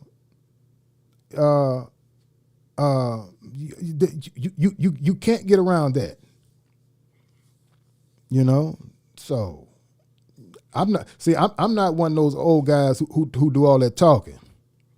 Girl, I'll get you in that bedroom. Girl, I have you from one end to the other. No, I'm just being real. You gonna get one good round. You'll get one good round. And after that one good round, deuces. You gotta catch me another time. Now, does that apply to every man in their 50s? Nope, I'm pretty sure there's some. But hey, ain't no sense of me. No. I cannot do what I could do in my 20s. Cannot do it. Cannot do what I used to do in my 30s. Cannot do it. It's just pure biology. So, I know a lot of men, they talk that talk. Still talking about they Mac daddies and all that. Okay. Yeah, all right. Okay, somebody said, man, who was that? Jamie Janai said, I may just pay to see Okoye in action. Well, like I said, you hey, come on, people, we're all adults. Yeah, you'll get one good round, but at 54, I'm not trying to kill myself. Let's see. A woman dating a man that much older is not looking for sex. She's looking for okay, you know what? I respect that. The Great One, Taj the Great One says, a woman dating a man that much older is not looking for sex. She's looking for a lifestyle, honey. Yeah. You know what? And I didn't even think about that. You're right. I'm not, let's see. Janaya said, how would I court a woman? See, that's a great question. See, me being an older man and growing up, you talk about the late 60s and early 70s, when that courting system was still in place, and I got a chance to see it firsthand, I would just go back to the old school from what I saw, what I experienced, and the stories and whatnot. And what I mean by that is, first of all, I'm gonna court the lady and let her know I'm courting her. And what I mean by that is, I'm going to tell her how much I'm interested in her. I'll tell her how much I want to be with her. But not only would I tell her that, I would also show her that as well. Number one, I'm not going to show her any sexual energy, even though I'm a man and men, we want sex, but I'm not going to show her any sexual energy. Why? Because to me, part of the courting process is to show a lady that you respect her as a lady, and I don't see you as a sexual object, even though I'm sexually attracted to you. Then, number two, that's when you roll out the red carpet to present to her that you are the man that's best suited for her. Because you got to understand, and this is one thing I always tell men, especially these young men. I always tell the young men or men in general, listen, if you are attracted to that lady, you think you're the only man attracted to her? Even if she gave you her phone number, which I don't recommend, but even if she gave you her phone number, you think her phone is not full of guys who trying to get with her? You think her social media handles, those DMs, if I'm saying it correctly, you think she's not getting flooded with DMs if she's on, what is that, Instagram or whatever social media? You think when she's pumping gas in her car that guys are not walking up to her trying to talk to her? You think when she's in the shopping center, or she may be at her favorite grocery store, she's walking down the aisle with her basket, you think men are not in that store trying to talk to her? So my thing is, game on. And see, men, if you really are into pursuing and courting a woman, that should be your attitude. You just can't walk up to a woman, start talking with her within a week and 2 weeks and think you're priority number one. Are you nuts? Hell no, you ain't priority number one. She doesn't basically know you from a gallon of paint. Now, she could be attracted to you or whatnot, but you still got to go through that courting process. So again, what I would do is I would take my own advice. Hopefully, the woman who I chose to court, she has a system in place that challenges me to put my best foot forward. In other words, she doesn't make things easy for me. She doesn't just give me her phone number. She says, nope, you got to compete for this phone number. I'll give you an alternative. And if I see those things, I'll go through that process. Why? Because one of the things that turn men on, especially when men are looking for a girlfriend or someone who they seriously want to date, wife material, whatnot, we're looking for women who got standards. We got women who got boundaries. Hey, take your hand off of my thigh. It ain't that type of party. We don't like to hear that. Because if you let us put our hand on your thigh, guess what? All we're going to do is try and rise it up a little higher. Y'all get the picture? You let us put your hand on your thigh and you don't check that hand is just going, it's going to get higher and higher. And we're going to, she ain't say nothing. She still ain't said nothing. She still hadn't said nothing. And I'm almost there. Better check that because we ain't stopping. Now, if you don't check that hand, man, that next hand going to come over and try and grab. Come on, people. Y'all already know how. Please, we're all adults. So, y'all got, hey, you got some men out here. No, I ain't saying that. All right. Hopefully that answers your question. But again, have a system in place because a real man is going to respect that. A real man is going to obey the standards that you have in place. He's going to put his best foot forward. He don't care if other men are on the scene. Man, we don't care if another man is on the scene because at the end of the day, what's got to happen? A woman chooses. See, if a man does not understand that, boy, you in for a long ride. And that's one of the things I always tell a man, these young men. A woman chooses. If you don't understand that a woman chooses, man, you're gonna be you'll be this close from going to jail or this close from going to the crazy house. And that's another thing. See, this thing has flipped. Now you got men saying that we choose. See, when I hear men talk about now we choosing, the first thing pop in my mind is you can't be no more than 25 years old, or if you older than 25, you don't know the game. You don't know, you really don't have experience with women. if you think that men choose. You out your mind. As soon as I hear a man say that, first thing pop in my mind, you got to be under 25 years of age, or if you're older than 25, you don't have that much experience with women. You really don't know how this thing works. Because that woman could go on her cell phone and show you some stuff that'll break your heart, that will crush you. If men think we choose, man, you better take it from no, we don't. Women choose. What movie was that? Max? What's that guy's name? Max? Lord have mercy, I can't think of Max's name. Max. What was that? Maxine? I can't think of Max's name, but he played. No.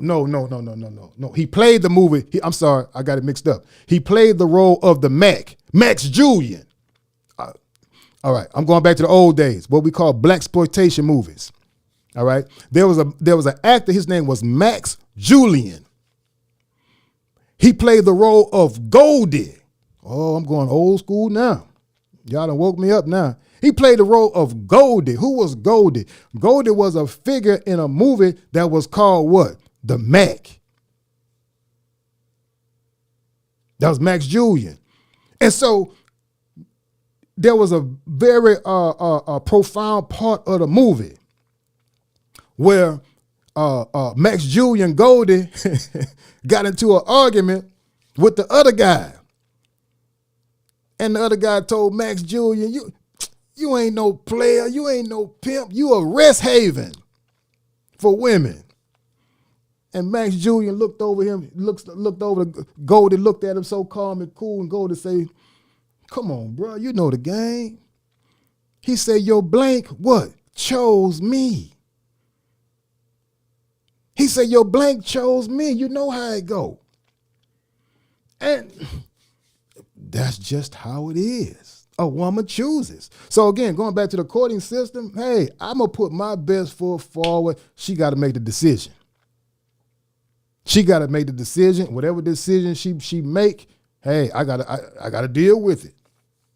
And that's just how it goes. And that's pretty much been the way I've been living it pretty much my whole life, and a lot of guys in my era. Because we understand, man, you put your best foot forward, she may choose you, she may choose somebody else. But you can't get upset about that. That's who she chose. It wasn't you. And a lot of men take that personally. You can't take that personally if the woman didn't choose you. It just wasn't you.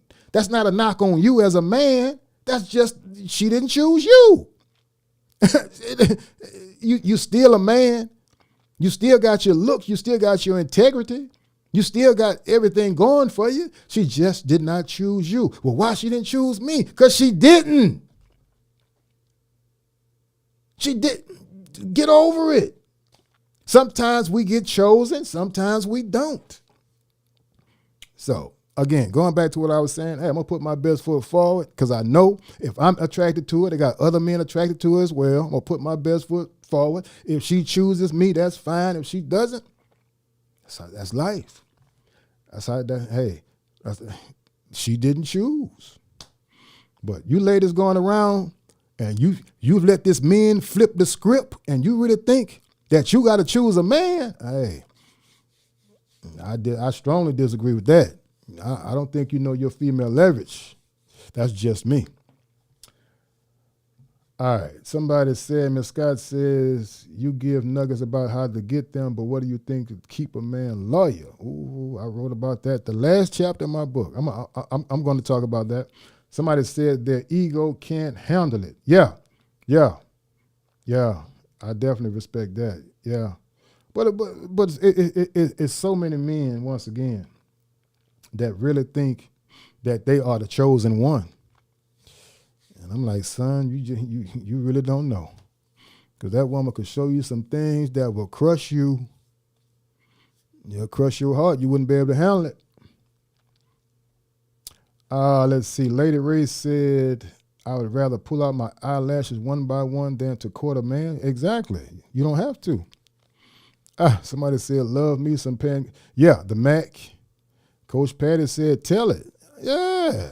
I mean, young ladies, if you didn't know these things, please understand that you choose.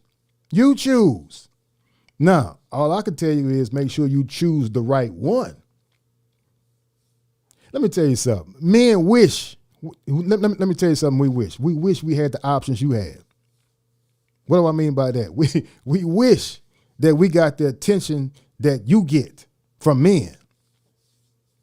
See, what we got to do, as I say earlier, we got to play that numbers game where we just, just talk to so many different women and hope that, we could hit a certain ratio where, out of 20 women we talk to, 2 are interested in, or 3 are interested in us, or whatnot. And, that's the numbers game. And that's why I keep telling women that the cell phone has flipped the whole landscape for men and how men are pursuing women now, because the numbers game has increased. Why? Because there's so many different outlets in which a man can use in his cell phone to meet women. Tinder, Bumble, Instagram, you got dating apps, you got so many things. So men are like I said, the least attractive men will take an odd such as out of every 100 women I swipe, 1 would be interested in me. The least attractive men will take those odds because he's not going to stop at 100. He won't stop at 2 because he know, okay, if I got 1 for every 100, if I get swiped 200 times, now I'm at 2 women. He's not going to stop at 200. He's going to go to 500. Now he's up to 5. If he goes to 1,000, he's up to what? Up to 10. So it's just a whole different ball game. Somebody old school. Somebody talked about the Mac, but I never forget Max Julian. Okay, let me get to this question real quick. Somebody said, what do you say about a man talking to you, then it comes out he's married, claiming he's leaving his wife and wants to do business, personal deal with the woman? What do you think about a 50-50? Usually when men are married and they claim that they're leaving their wife, that's not going to happen. See, with men, ladies, especially when men have a hidden agenda, whether that be sex or whether that be, to get sex from you or to get money from you or to get property, real estate, or whether to get you to invest with them or whatever. Usually, men, when we're talking, when they have a hidden agenda trying to get something from you, you cannot take that talk at face value. Because if he's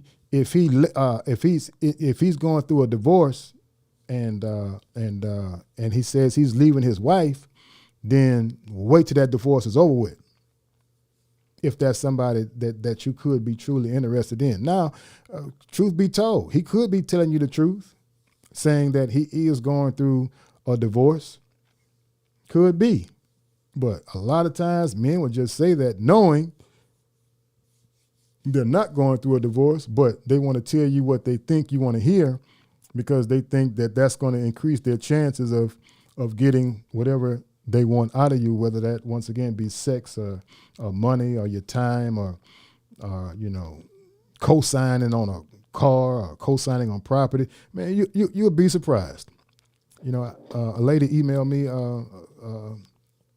a few days ago and asked my advice on a guy she met, and he said that he presented to her a great business proposal, but he had so much money tied up in different investments that it lowered his credit score, and he wanted her to co-sign on something so he could get a loan to free some things up and to invest in something.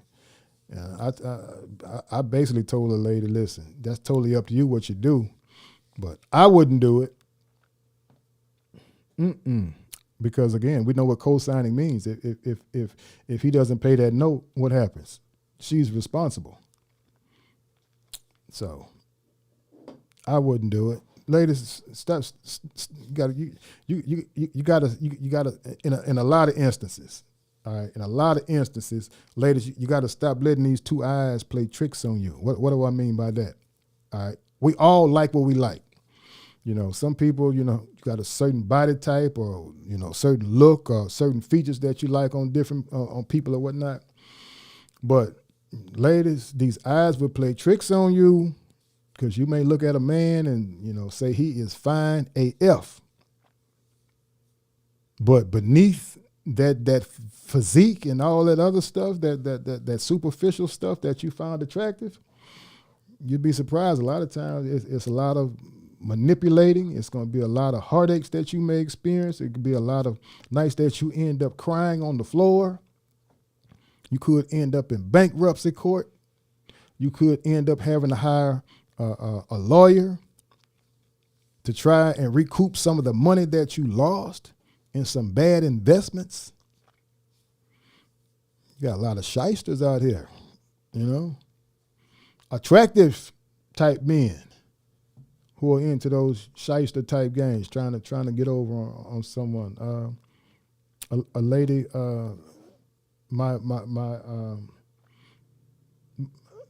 she's my mother's first cousin, so I don't know what that makes me. I know we're related, but I don't know if that's second or third cousins. My mother's first cousin, but she got with a guy. Her background was she left Louisiana a long time ago, went to California. Lord have mercy.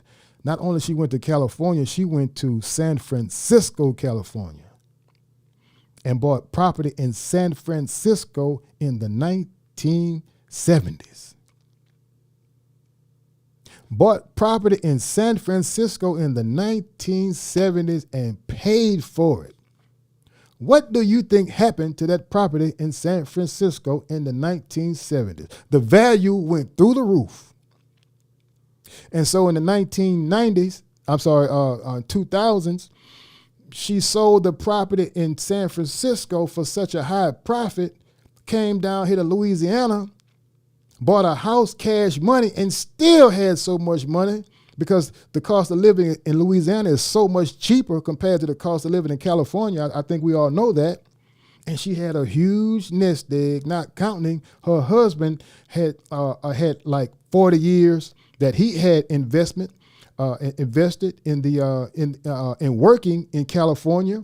So he died and she got all of his retirement money. So she got the huge nest egg from the huge multiple properties that she had in San Francisco, sold those once again.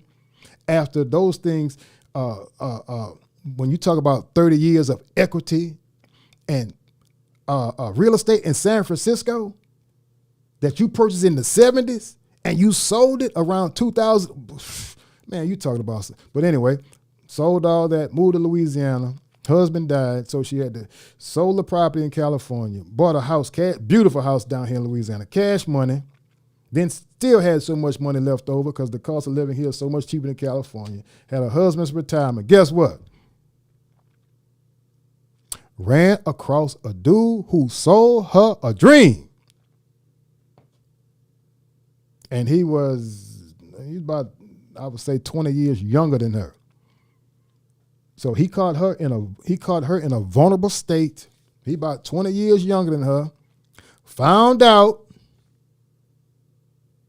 about all the money she had in the bank. We're talking about $500,000 easy money, not counting the money that her husband left in the retirement system. He found out about all that. Eased on in. Beautiful house. Beautiful house. People, the house paid for cash money. Know what he said? Got in there. Oh, we got to get married. Know what she did? Married him. Okay, got married. Now, like I said, she got a beautiful house paid for cash money. Know what he said? This is a beautiful home that we have. But you know what? We need to get something else. And that something else home that he wanted, he said, we got to get another home, but this home is going to have both of our names on it. because the home that he married, when he got married, the home was in her name. So he said, can't go down like that. We need another home. So let's sell this one, get that money, take a few dollars out of your savings, and let's put it in a brand new home. Now both of our names on this home. So now she's gotten sick, she's bedridden or whatnot. He don't even allow any family to come up to see her. Don't come up here and see my wife. So now he's over all the money that he didn't earn one penny. He just lucked up and found an older woman who was vulnerable. And she had all that money that she made those investments, real estate investments from California and her husband's stuff. So all that work that her husband did and she gained from the real estate, a dude just walked off the street, sold her a dream. Now he's in control of all of that money. Lord have mercy.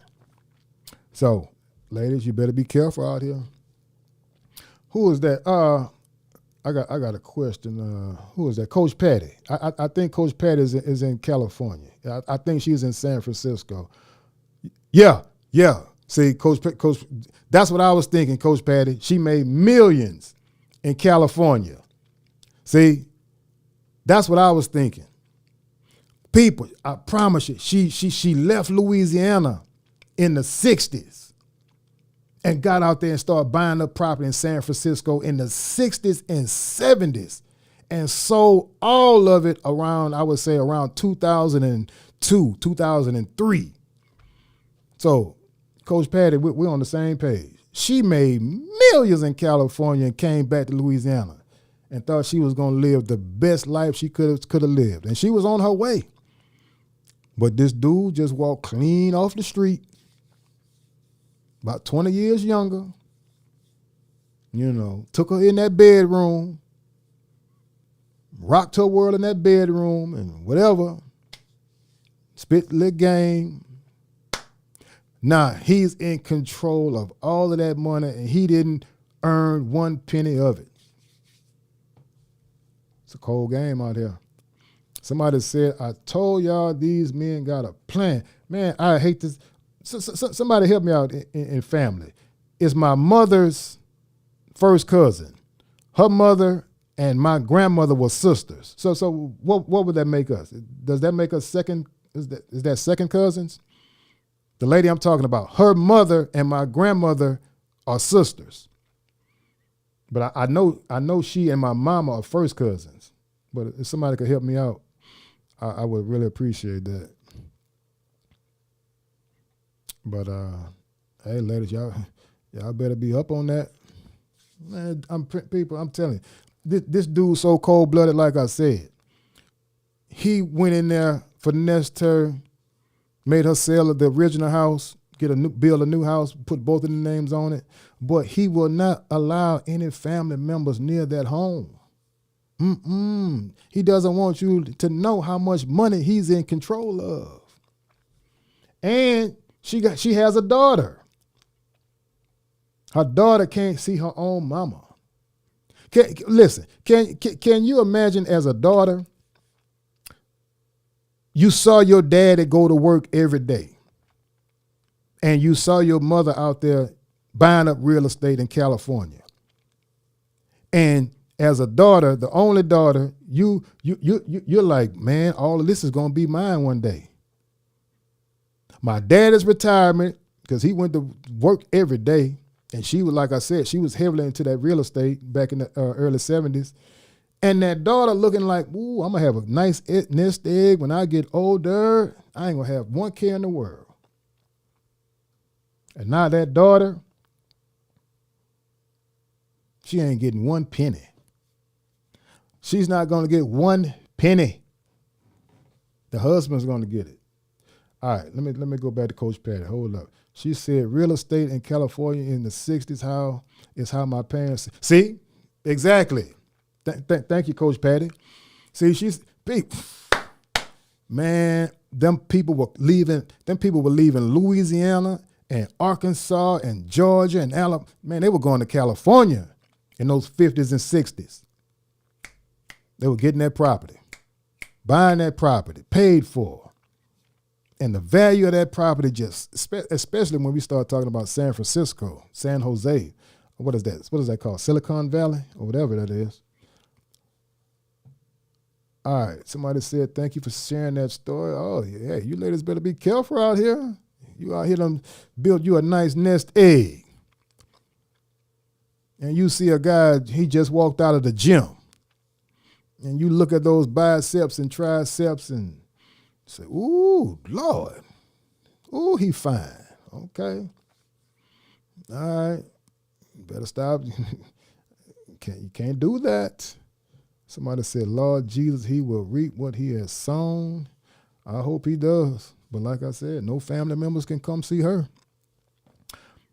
All right. I got 9:03. I'm going to go ahead and get off. If there are no more phone calls, if anybody would like to call in, I'll take a few more calls. Somebody said women need to use discernment, pray, and ask God for confirmation before jumping into marriage. Great point. Great point. But like going back to what I alluded to earlier, we all have to be careful because once again, these eyes will play tricks on us because we like what we like.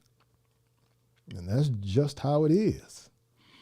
You know, we like what we like. I mean, from the physical standpoint. And if we don't vet like the way we should, you know, things like that can happen. Somebody said, reminds me of the Tyler Perry movie, Acrimony.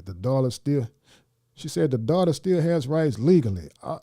I'm not saying you're not correct, Anika, but I think so far that they've tried everything that they could from a legal standpoint. And so far, nothing has been able to stick because once again, they're married. The property is in, I don't know the correct term, but before the property, the house was only in her name. But once they got married, he made her sell that house, build a new house, so he could get his name on the property. So again, I'm not a legal expert. I'm not saying that they can't, but I know they've tried, unless these are some piss poor lawyers that they've dealt with down here in Louisiana. Let's see. Anika says, it's just going to split between the remaining spouse and child, depends on the law of the state. Yeah, I think it could be something down here in Louisiana, but so far they haven't been able to recoup a dime. And I know her daddy worked real hard all those years in that California school system. He put in right at 40 years, and I know that retirement was a good retirement. He left.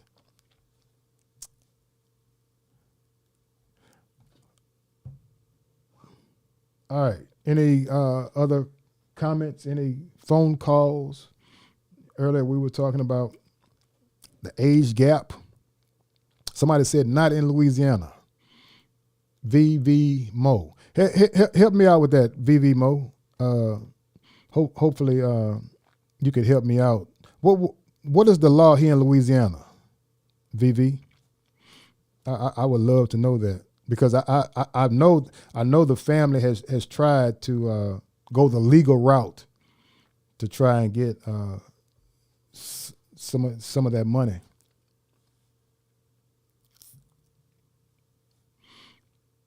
All right, Lady Ray says, "What's a good way to break things off with a man you've been on a few dates with?"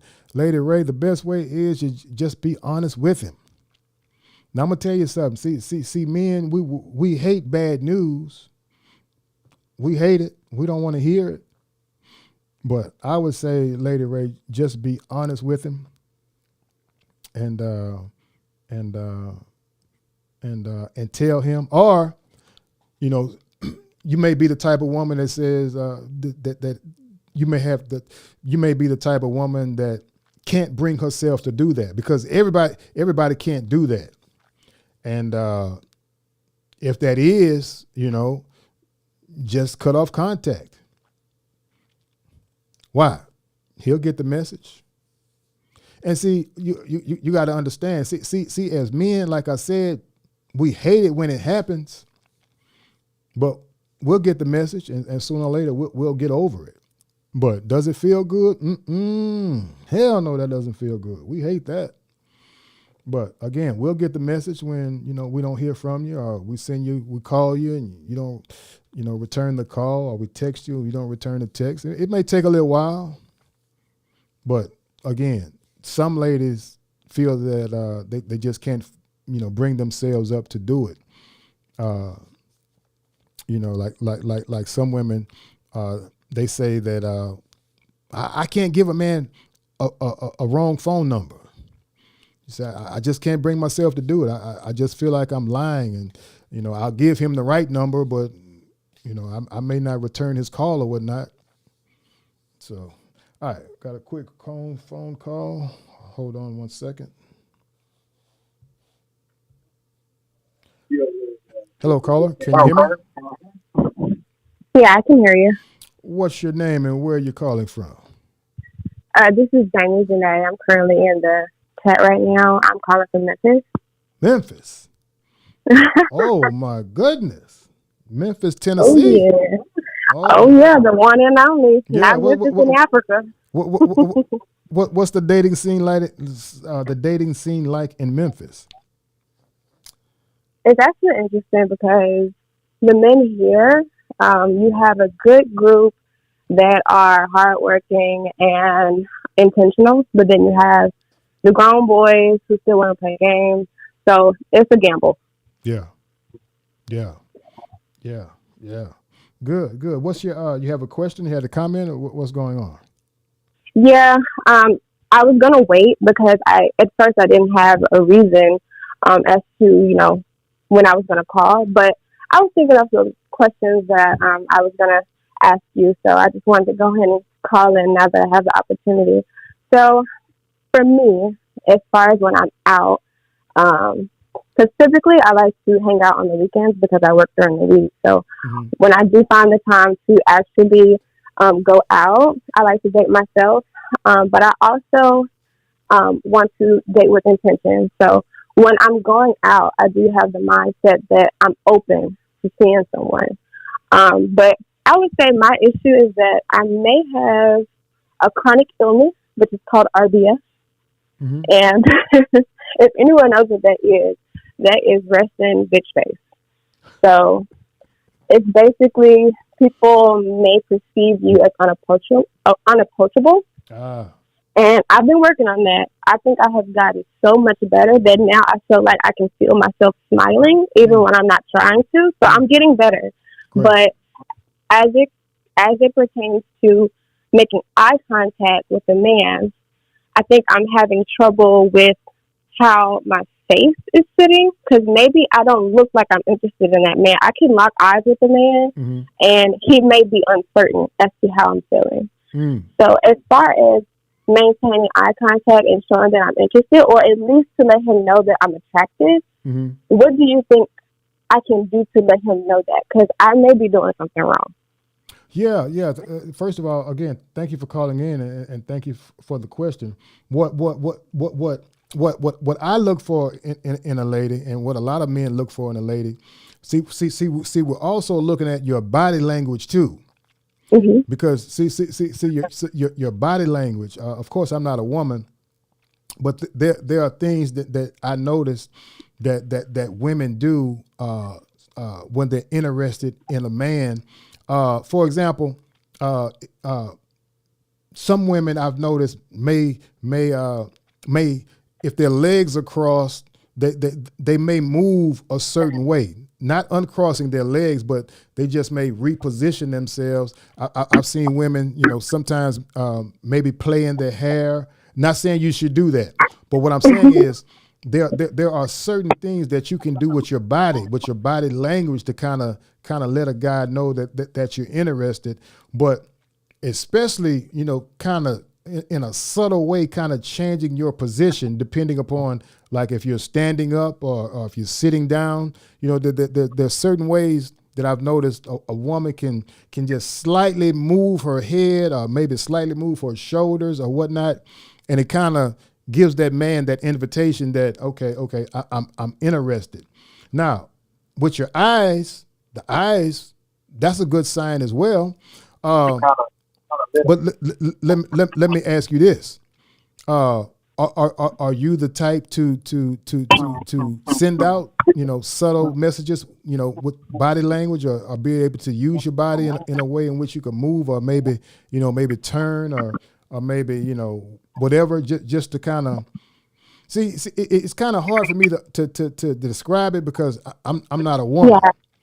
Well, like whenever I do go out, I like to sit at the bar so everybody can see me. Because most of the time in most establishments, the bar is in the middle Mm-hmm. of the establishment, so or like right at the front. Mm-hmm. So I sit at the bar because I don't think I should be sitting at a table where I'm closed off and people are assuming that I'm probably waiting on someone. So I like to sit at the bar. That's smart. So if I do see an attractive man, so I'll give an example because this is a true story. I did see an attractive man when I was out one day, and I was at the bar, but he was sitting at a table with friends, so he was with other people, but I was by myself, and I did look in his direction, and I do sit with my legs crossed, and I have really great posture, so I sit straight. And I don't know if that also comes off a certain way too. I'm not saying that I should slouch, but I'm saying that with me sitting up with my legs crossed, I don't know if that also gives off a vibe to a man, like, oh, like maybe she's not interested, or oh, she looks like she's waiting on someone, or oh, maybe she's, I don't know. I really don't know what's going through a man's mind, but Yeah. I have done that where I looked in his direction, but I also have a problem with maintaining the eye contact because I'll look at you like it's basically a glance. I don't stare, but I'll look over at a man, notice that he's looking at me, but I turn away. Mm-hmm. Because I don't want to come off weird because I don't like to stare at people because I don't want nobody staring at me. Yeah. But I can feel if a man is staring at me. That's the thing. So when I can feel that he's staring, I avoid eye contact. But that's only when I don't know you. Yeah. But when I'm engaging in conversation, I have great eye contact. So it's actually weird. It's like if I don't know you, I get nervous. But if we are actually talking, I can maintain eye contact just fine. Mm-hmm. Mm-hmm. Now, let me ask you this. This is only a suggestion. You don't have to do it. But would you be okay with, let's say you saw a man, you're attracted to him. Once again, absolutely nothing wrong with that. And just throwing your hand up. Hello, how you doing? Just a slight smile. Oh, yeah. I never considered waiting. Yeah, I'm not saying that you can do it, but if it's a slam dunk as far as this is somebody that you're attracted to, I don't see anything wrong with that, with just throwing your hand up and maybe just give him a slight hello, how you doing. But men, I'm gonna tell you something. It doesn't take much for us. It really doesn't.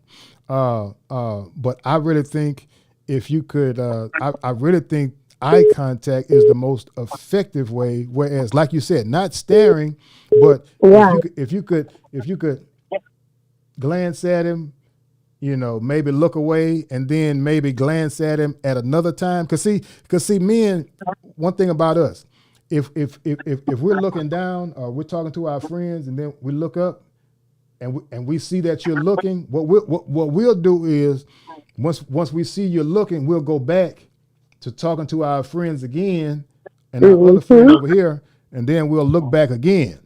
And see, usually if we lock eyes with you that second time, see, one time could be just a coincidence. But if we look off and we look back up again and we see that you were looking at us and we kind of lock eyes that second or that third time, but usually that second time we know, okay, that ain't a coincidence. That's not a coincidence. So I think if you could apply that principle as far as, okay, let me at least make eye contact with him twice, at least twice. Because like I said, one time could be, okay, she just looked, whatever. But If we go back to talking to our friends and we look up again and we lock eyes again, we say, oh, she that's the second time our eyes have locked up. We know then, something's there. Well, let me tell you a little tactic that I have. Mm-hmm. Whenever I walk into an establishment, I scan the room.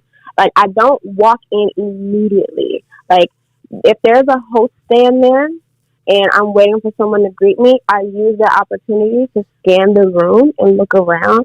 And at that moment, I may be locking eyes with a man, especially if he's attractive. I may be looking in his direction. Mm-hmm. So that's the first initiation, right? So I use that. And then when I sit down at the bar, if I see that same man again, I take that as an opportunity once I'm sitting down. But it's only when it comes to the staring. I will look away immediately. I will glance at you, but I will not stare at you. Exactly. So maybe to those type of men who are trying to see if I'm interested, they probably think that, oh, she's probably uninterested because she didn't look at me again. Mm-hmm. You know what I mean? Mm-hmm. Yeah. But that's just because I'm not weird. I don't want to look like. And it's not that it's not that I'm avoiding looking desperate, because I know that I'm not desperate. It's just that the whole staring thing, that's just something that I just don't do. I will look at you and acknowledge you in that way, but I don't stare. So maybe I just don't look long enough. So maybe I need to look for 4 seconds or something, and then smile and then look away, because I'll look at you, but I won't smile. There you go. Yeah, so maybe I should just, kind of smirk a little bit or something. Maybe that's what I should do. Yeah, you definitely from Memphis. You can hear it now? No, not only can I hear it, but you got that Memphis swag to you. I like that. Oh, okay. Look, when you said that when you walk into a room, you said you scan the whole room. Yeah. Yeah, she's from Memphis. That's Memphis. That's what I'm I got you, because I don't want any surprises, because if I'm sitting at the bar and I didn't see the man at first and he saw me the whole time, the last thing I want to hear is, oh, I saw you when you came in. What? I didn't even see you. Yeah. I need to know who I'm looking for. I know that's right. Well, listen, keep us posted. Thank you for the call. Don't be a stranger. I'm on every Monday and Thursday. I would love to hear an update from you.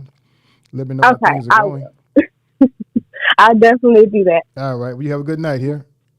You too. Thank you. Bye-bye. Thank you so much. All right. I'm going to get to the chat. I just want to kind of keep VV's MO up. She said in Louisiana, if she keeps the original house, it would be hers.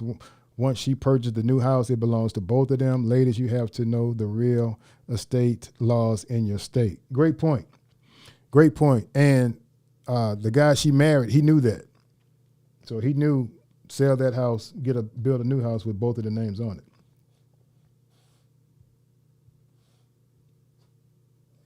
Hello, caller, can you hear me? Hello?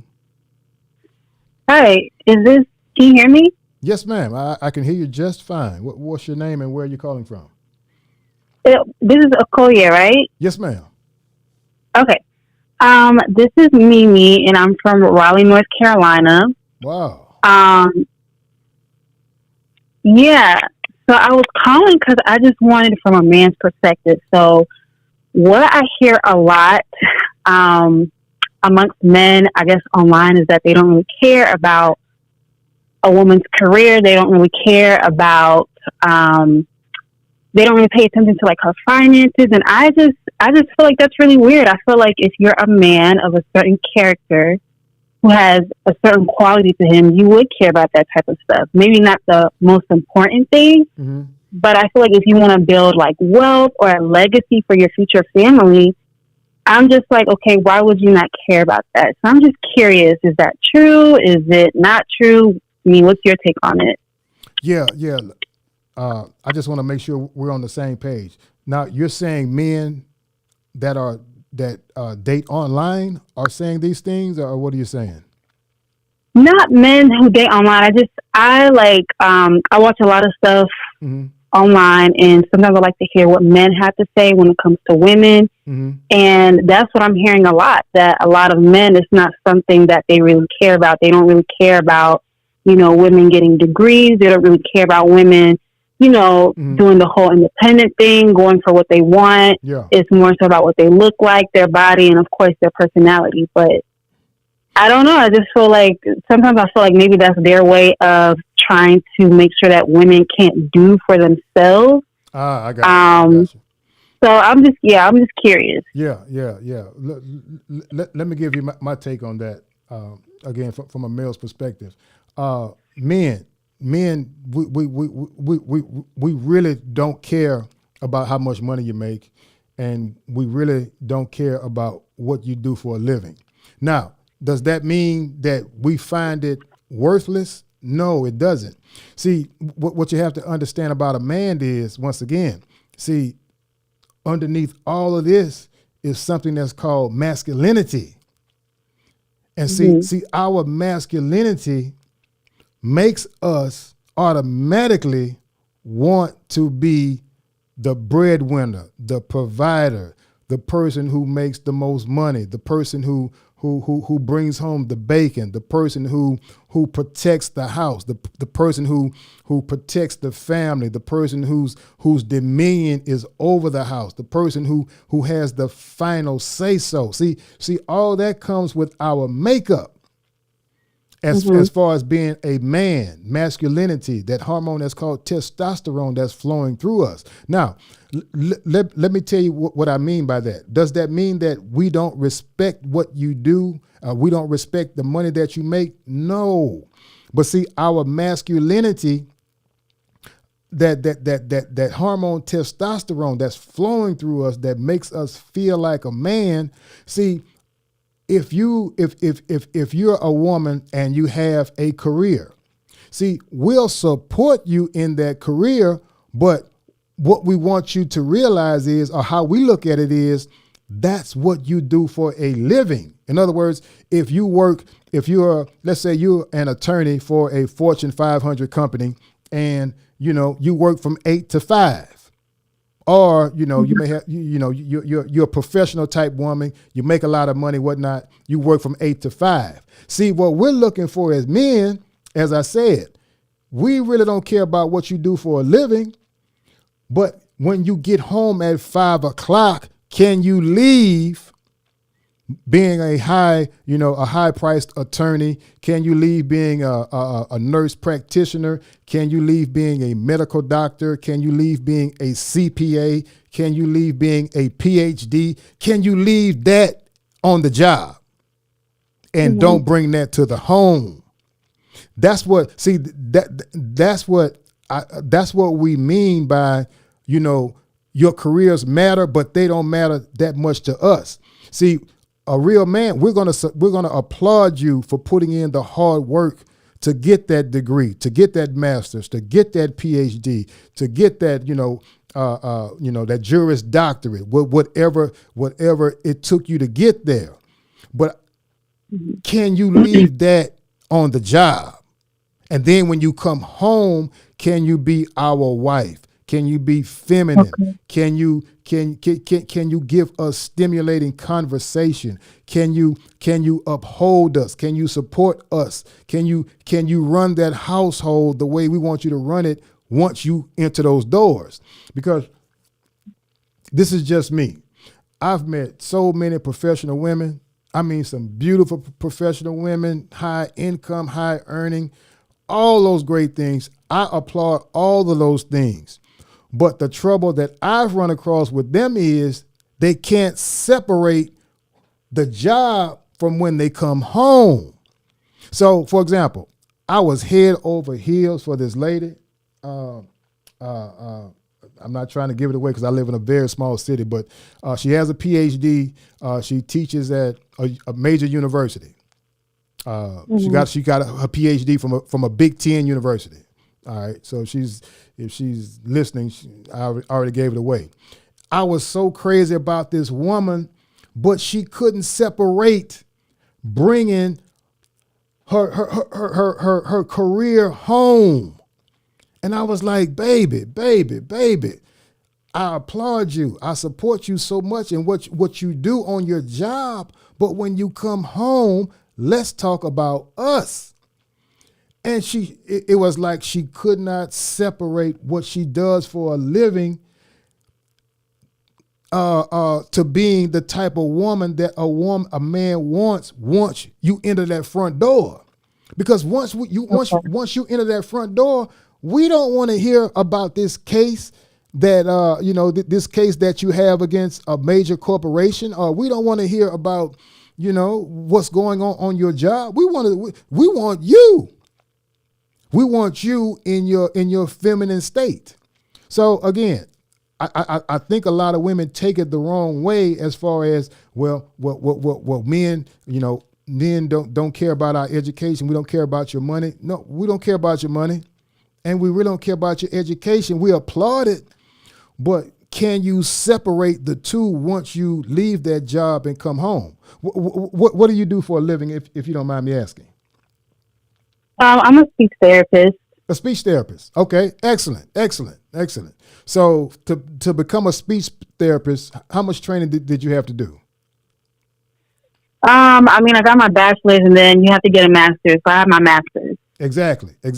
All right, excellent. So we applaud those things, but I can't speak for you. I don't know what type of lady you are, but it's just so many women who have those advanced degrees, and those advanced degrees, and they just can't separate it.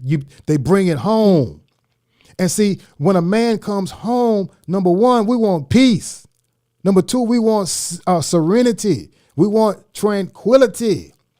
We want when you come home, we want you soft as a pillow. We want you feminine. We don't want to hear about what went on that job.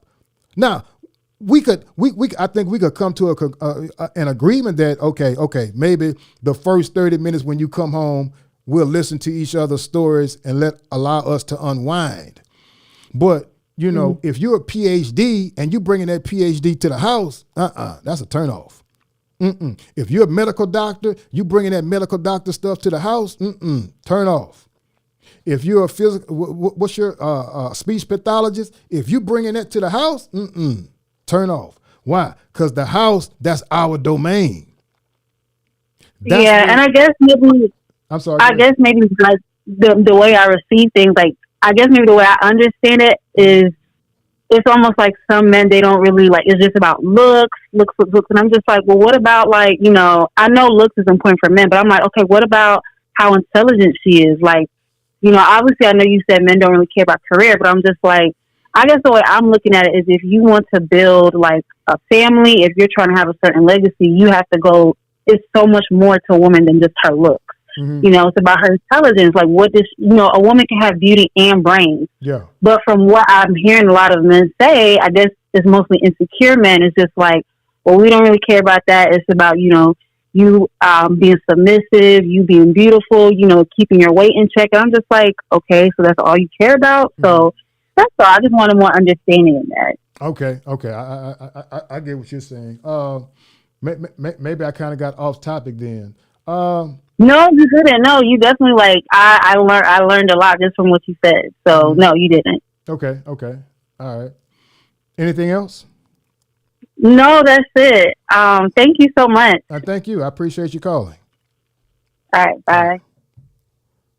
Okay. I missed 2 phone calls.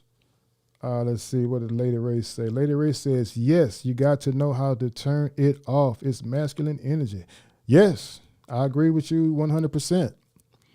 And again, I'm pretty sure you've heard the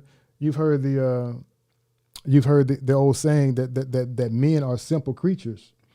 And I'm a firm believer that is a true statement. That yes, men are simple creatures, but again, what you do for a living, ladies, that's fine. But if you could just learn, when you're driving home, to that house, leave that at the job.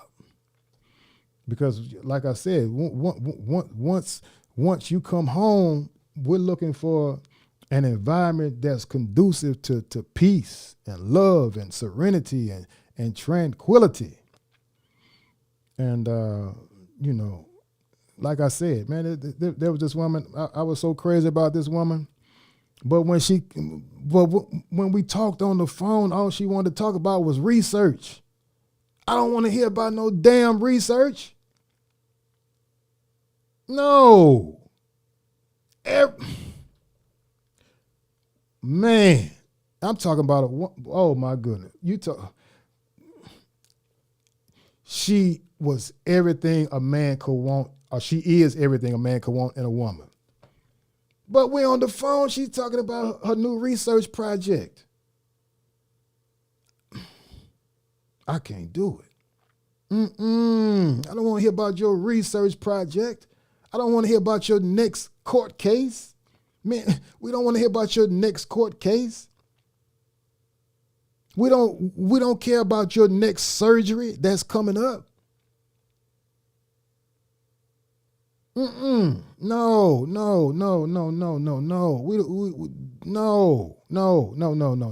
We don't want to hear that.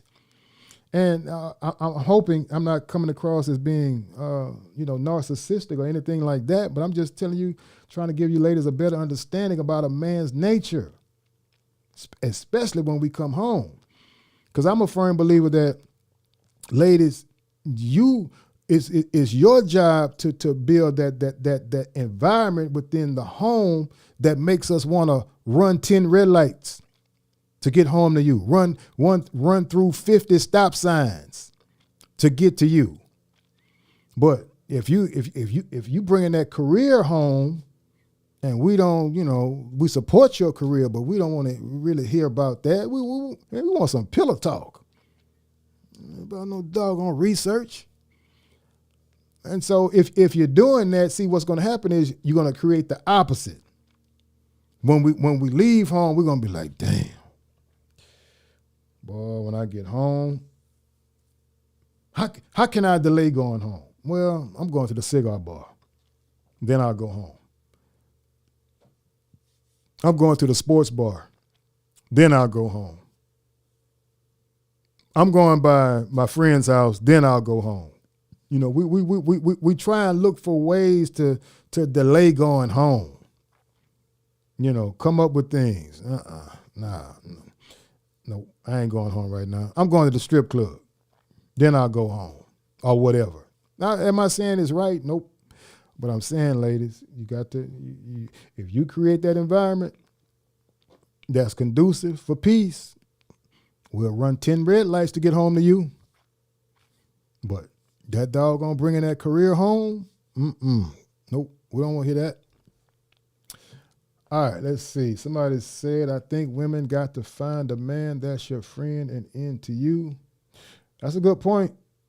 But it still doesn't address that career thing. And again, people, every man wants let's be real. Every man wants a woman that's intelligent. Every man wants a woman who's smart. Every man wants a woman who's articulate. Every man wants those things. But like I said, and it's just me, I feel that a lot of women, you can't separate what you do for a living and you bring that home. You bring what you do for a living home. That's not a good combination. Not when you're dealing with masculine men. Not when you deal. No. Not when you're dealing that with us like that. Why? Because that home, that's our domain, and that's how we look at that home. And we want peace. We want tranquility in that home. Somebody said they want you dolled up when they get home. Yeah, you got a point there. I had to go back and watch my part. I was loud. Sorry. No, you weren't too loud. All right, let me get Coach Patty in. What you're saying is so true. I was a stay-at-home wife. I don't have my glasses on. For our children when they were young, and my husband was the sole provider. He didn't mind. He wanted. Y'all see what Coach Patty said, huh? What's that P word? Peaceful. Because if that if that home is peaceful, oh my goodness, we look so forward to getting to that house. Maybe career women need a beta male that has more feminine energy that will love her masculine energy. You got me on that one. Now, maybe if she start talking about, if she talking about research while she said while she's wearing lingerie heels, a silk robe while cooking him dinner. I see what you're saying, Charmaine, but everything was about research. All right. Okay, I got 9:38 on my end. Somebody said I better get someone in my field and call it a dang day. Ha ha ha ha. All right. So I'm going to go ahead and wrap it up. If there's one more call you want to squeeze in, I'll take it. If not, we'll call it a night. I appreciate everybody's input. We got 44 in. We got 25 likes. Jamie says, I look for peace for when I meet my husband. Every testimony I've heard is they had peace about choosing their spouse. That's a great point. All righty. I'm going to bid everyone a good night. Somebody says my careers are important to me, but I definitely want a masculine man. All right. Who is that? Mimi? Oh, Mimi, again, we applaud your career. I mean, we applaud your career. Men will support your career. I just think that a lot of women just, you can't separate what you do from for a living from being a wife or a girlfriend or a good spouse. See what you do for a living has nothing to do with being a good spouse, a good girlfriend, or a good fiance. Nothing. See, a lot of women would say, "Well, I'm a medical doctor. That should make me a good catch." Why? Why should that make you a good catch just because you're a medical doctor? Why should that make you a good catch because you're a speech pathologist? See, I'm just trying to give you, some insight of how men think. There's a ladies, look, I know it's getting late. I'm just gonna say this. There's a young lady. What is that young lady? There's a young lady right here. One of my favorite stops that I like to go to, and that's the Waffle House. There's a young lady that works at the Waffle House, a few blocks from where I live at. I don't know her education, but I know she's a waitress at the Waffle House. Her personality is so beautiful. People will sit in her section, and her section could be full, and another section could be empty, and they'll sit at her section spot because they just love her personality. This young lady, her personality is so warm and engaging, and I wouldn't be surprised if a CEO from a Fortune 500 company or whatever, a high-earning man, comes in that Waffle House and makes that girl his wife. I would not be surprised one bit. I would not be surprised one bit if I walk in there and somebody asked for this particular person. They say, she don't work anymore. She got married and whatever. I wouldn't be surprised. Her personality, she's so feminine. She's so soft. She's so according. I mean, just checks off on everything. But like I said, she's a waitress at Waffle House. But I'm gonna tell you something, ladies. Men don't care about that. Men do not care. Trust me, men do not care. She's a waitress at Waffle House. Men look at how she talks with them, how she interacts with them. She speaks with such a feminine tone. She's not loud. She's not obnoxious. And like I said, I would not be surprised if a man walks in there and just say, look, pack your stuff, go punch out. We're getting up out of here. So, again, men applaud your education and what you do for a living, but what you do for a living, ladies, has nothing to do with being a good wife, a good girlfriend, a good spouse, a good fiance. Nothing. That's a whole different ball game. So, hopefully, I answered that question. Because if part of your bait is I'm a good catch, because because I am an attorney, what does being an attorney have to do with being a good wife, good girlfriend? Help me figure that out. And men, we don't. Now, being a good attorney, it could help out with our lifestyle. But men, see, our ego is so huge, we want to carry the whole load.